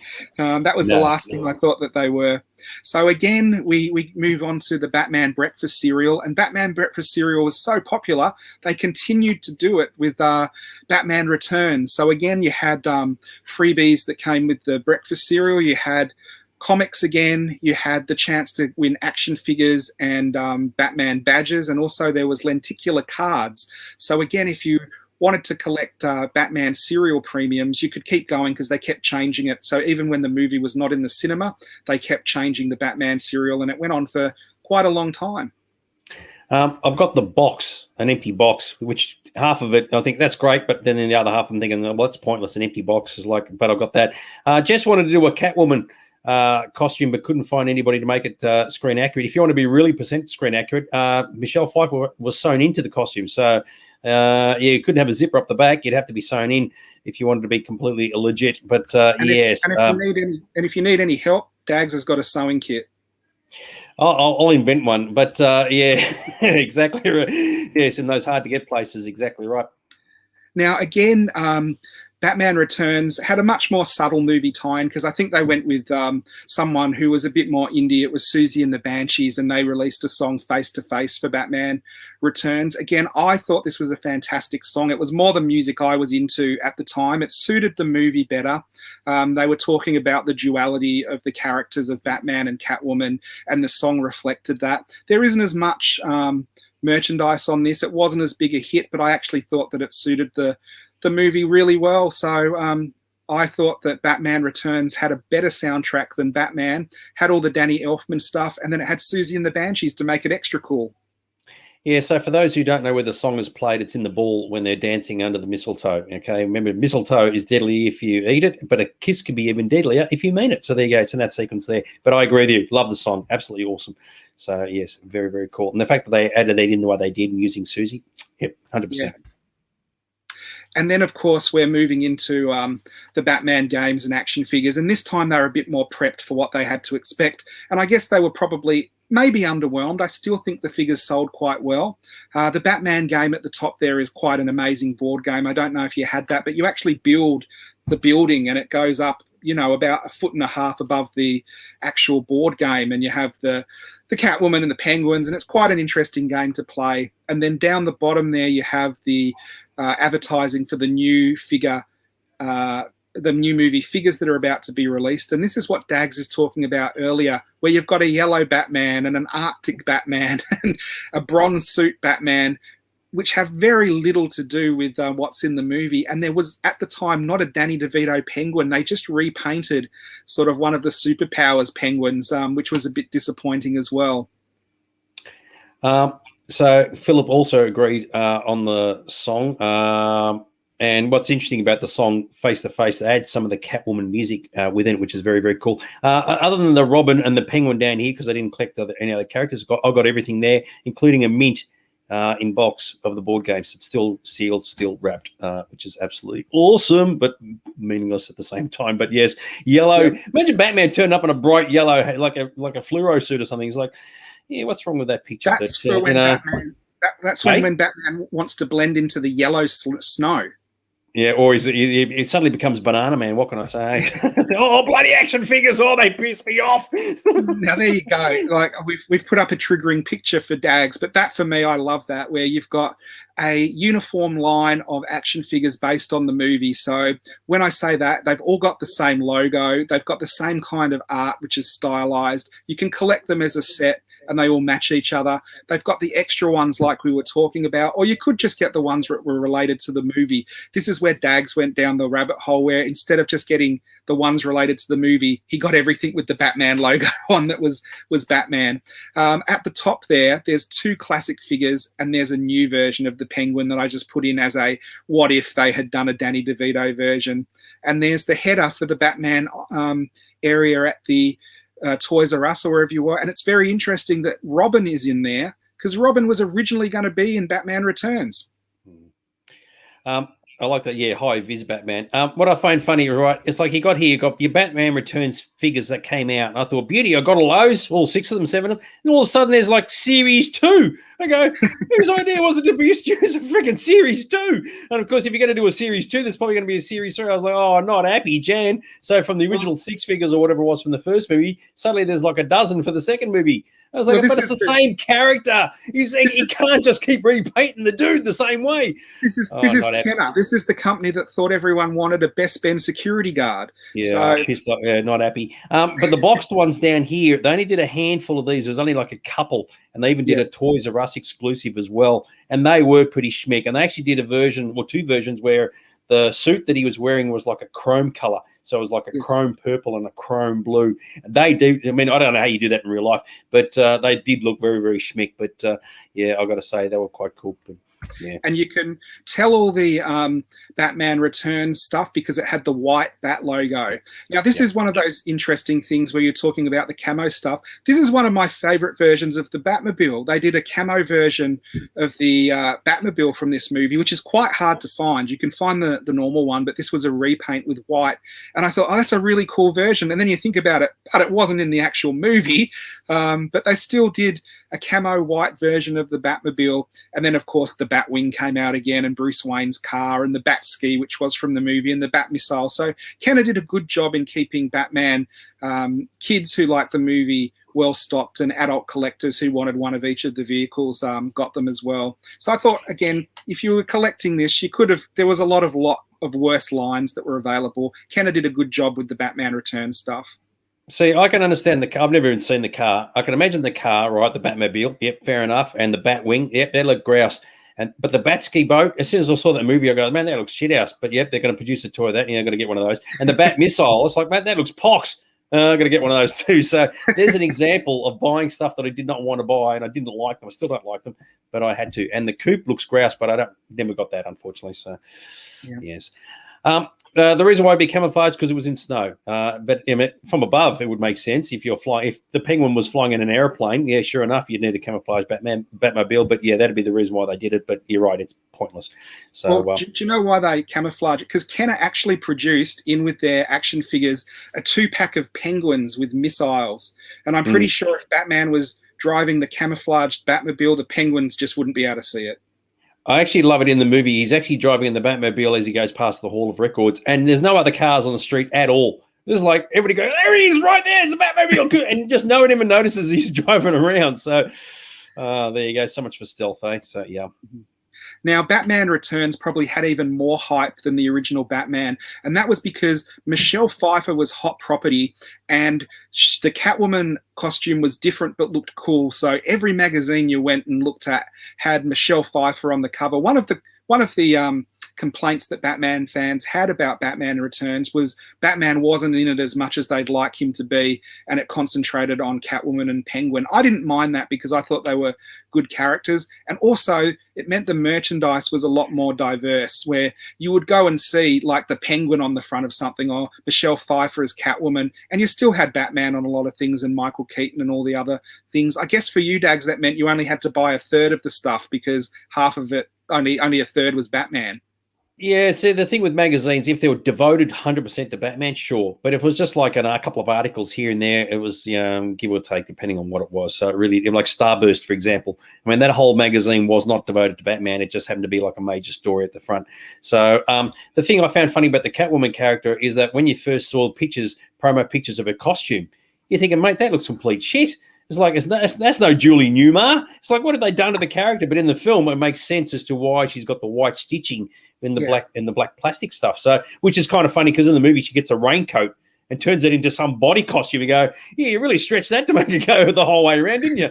But yeah, when you look at the actual costume, it doesn't look good at all in the pictures if you didn't know the history of where it came from. So that was a bit of a risk, I thought. They definitely stayed away from previous incarnations of it. So, yeah. And then, of course, this is what Dags was talking about. They released the Batman Returns, and up the top there, you would have had the double pack where they released Batman Returns and Batman on VHS. So people who've already got Batman buy it again for the limited edition packing. And what's interesting there's one of the video library standees of Batman and the Catwoman and the Penguin, which it would be pretty cool to have. I don't remember this getting as big a release at the video library as Batman did. I remember it being a bit more sort of just a standard release rather than an event release, but still it did amazingly well on VHS and rental. I love this from Jess. Yeah, good old Hell Here. Yeah, that was very, very clever. I was actually given my girlfriend at the time organised to get me the cinema stand for Batman Returns for as a birthday gift, right? And this is the one you may have seen in the cinema where it was actually mechanised so that the Penguin's umbrella would spin around and the penguins would move, and the thing was enormous, right? And I was like, and she gave it to me as a gift, and I loved it, but the thing was so large, it was just impractical to keep. And of course, I couldn't remember how to put it all back together again. There was all these bits of cardboard everywhere, and in the end, I mean, we're talking about 1990, whatever it was, 6 or something, and I just couldn't keep it. It was too large, too impractical, so I only kept a couple of the characters from it, but it doesn't exist anymore, unfortunately. When I used to go to the Warner Brothers store in Crown Casino, Planet Hollywood actually had some of the Penguins wind up toys in there, and I used to and they were in the window, and I couldn't believe props from the movie were just sitting in the window in Melbourne somewhere. You don't know with those stores if they were 100% screen used or whatever, but it was always something. Being a nerd, I would always do the rounds and go and have a look at the Batman Returns Penguin wind-up toys kind of thing. Now, just to prove that Aaron really is a prick, he's decided to put this in just to piss me off. Fucking bloody trading cards! Look at these gold things down the bottom. I paid a fortune for them, and they're worth shit today. Well, you can't really see it, but there was the gold ones up in the top right-hand corner. There was also the holograms. That were even harder to get than the gold cards, and you could get Gotham bucks. You can see sort of the sheets of money there. So if you couldn't get your gold card, you could save up all your Gotham bucks and send them in, and they might be nice enough to send you one of the ones you needed. I collected these. I could never collect a set. They were one of those things where you'd have to buy hundreds of packs to get the odd gold cards you needed. But Dags is right. There was the standard top set. There was the premium top set. There was the Australian set that was different. There were sticker sets. And then there were the ultimate Gotham set that we're talking about there with the mini album and the collector's album that had holograms, gold cards, alternate cards, and Gotham bucks. So they really went for it. Sorry, I don't want to swear in this show, but I really want to swear because I look at those and the worst part was, see how you got the gold cards down here? They produced 10 of them, right? But you get the plastic sleeves that hold cards, but they only hold 9. So you had to use one whole sleeve just for one card. It's like, you fucking bastards. Well, I tell you, when people out there, sorry, going to cut off. The people out there, are you feeling my pain at the moment? Because I am just exuding pain. Well, when I collected them, the first gold card I got was the Penguin. And do you know what the second gold card I got was? The Penguin. What are the odds of that? Yeah. No, I ended up paying just for the whole 10 cards in one go. I can't remember what it was. It was a lot of money, and I knew straight away I was getting duped because the value would drop, and all the money at the top right-hand corner of the holograph, got all that shit. So, yeah, exactly right.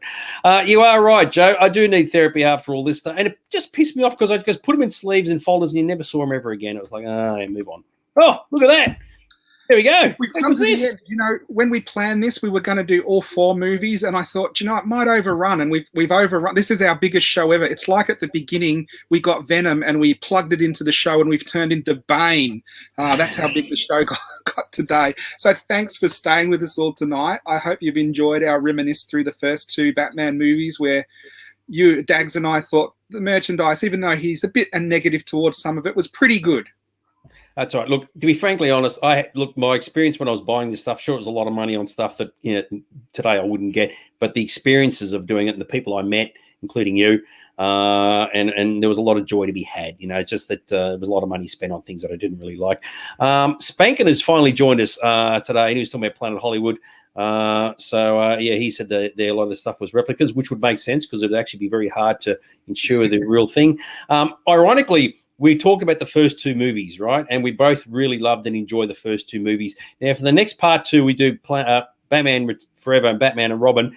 Don't expect us to be so positive about those pictures because they were complete shit. Well, I didn't mind Batman Forever. I was on like could have gone either way. I don't really know many people that like Batman Returns, but you know what? There was just as much merchandise, probably more, released for those movies, and I think it's going to get into that merchandise where you were buying stuff you didn't like for the sake of it because they were releasing Batman and Robin, everything, and it wasn't always great.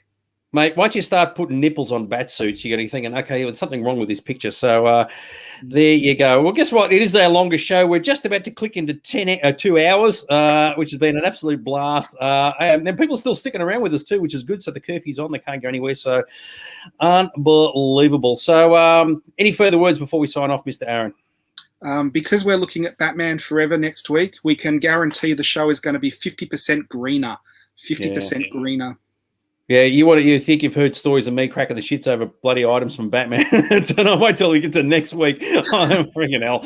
At least the talk on Batman and Robin will be short because I didn't buy any of that stuff, and there's a story to be told about that. But anyway, everybody, thanks for sticking around tonight. It has been a long one, but hopefully we've had a bit of fun. So you never know, you could end up with more Greg King's cheaper things later on, and of course there's always something to violate, which has got to be very, very cool in itself. But in the interim, make sure you keep all your collectibles mint in box. Or wholly rip it off the card, Batman. See you next week. Bye-bye.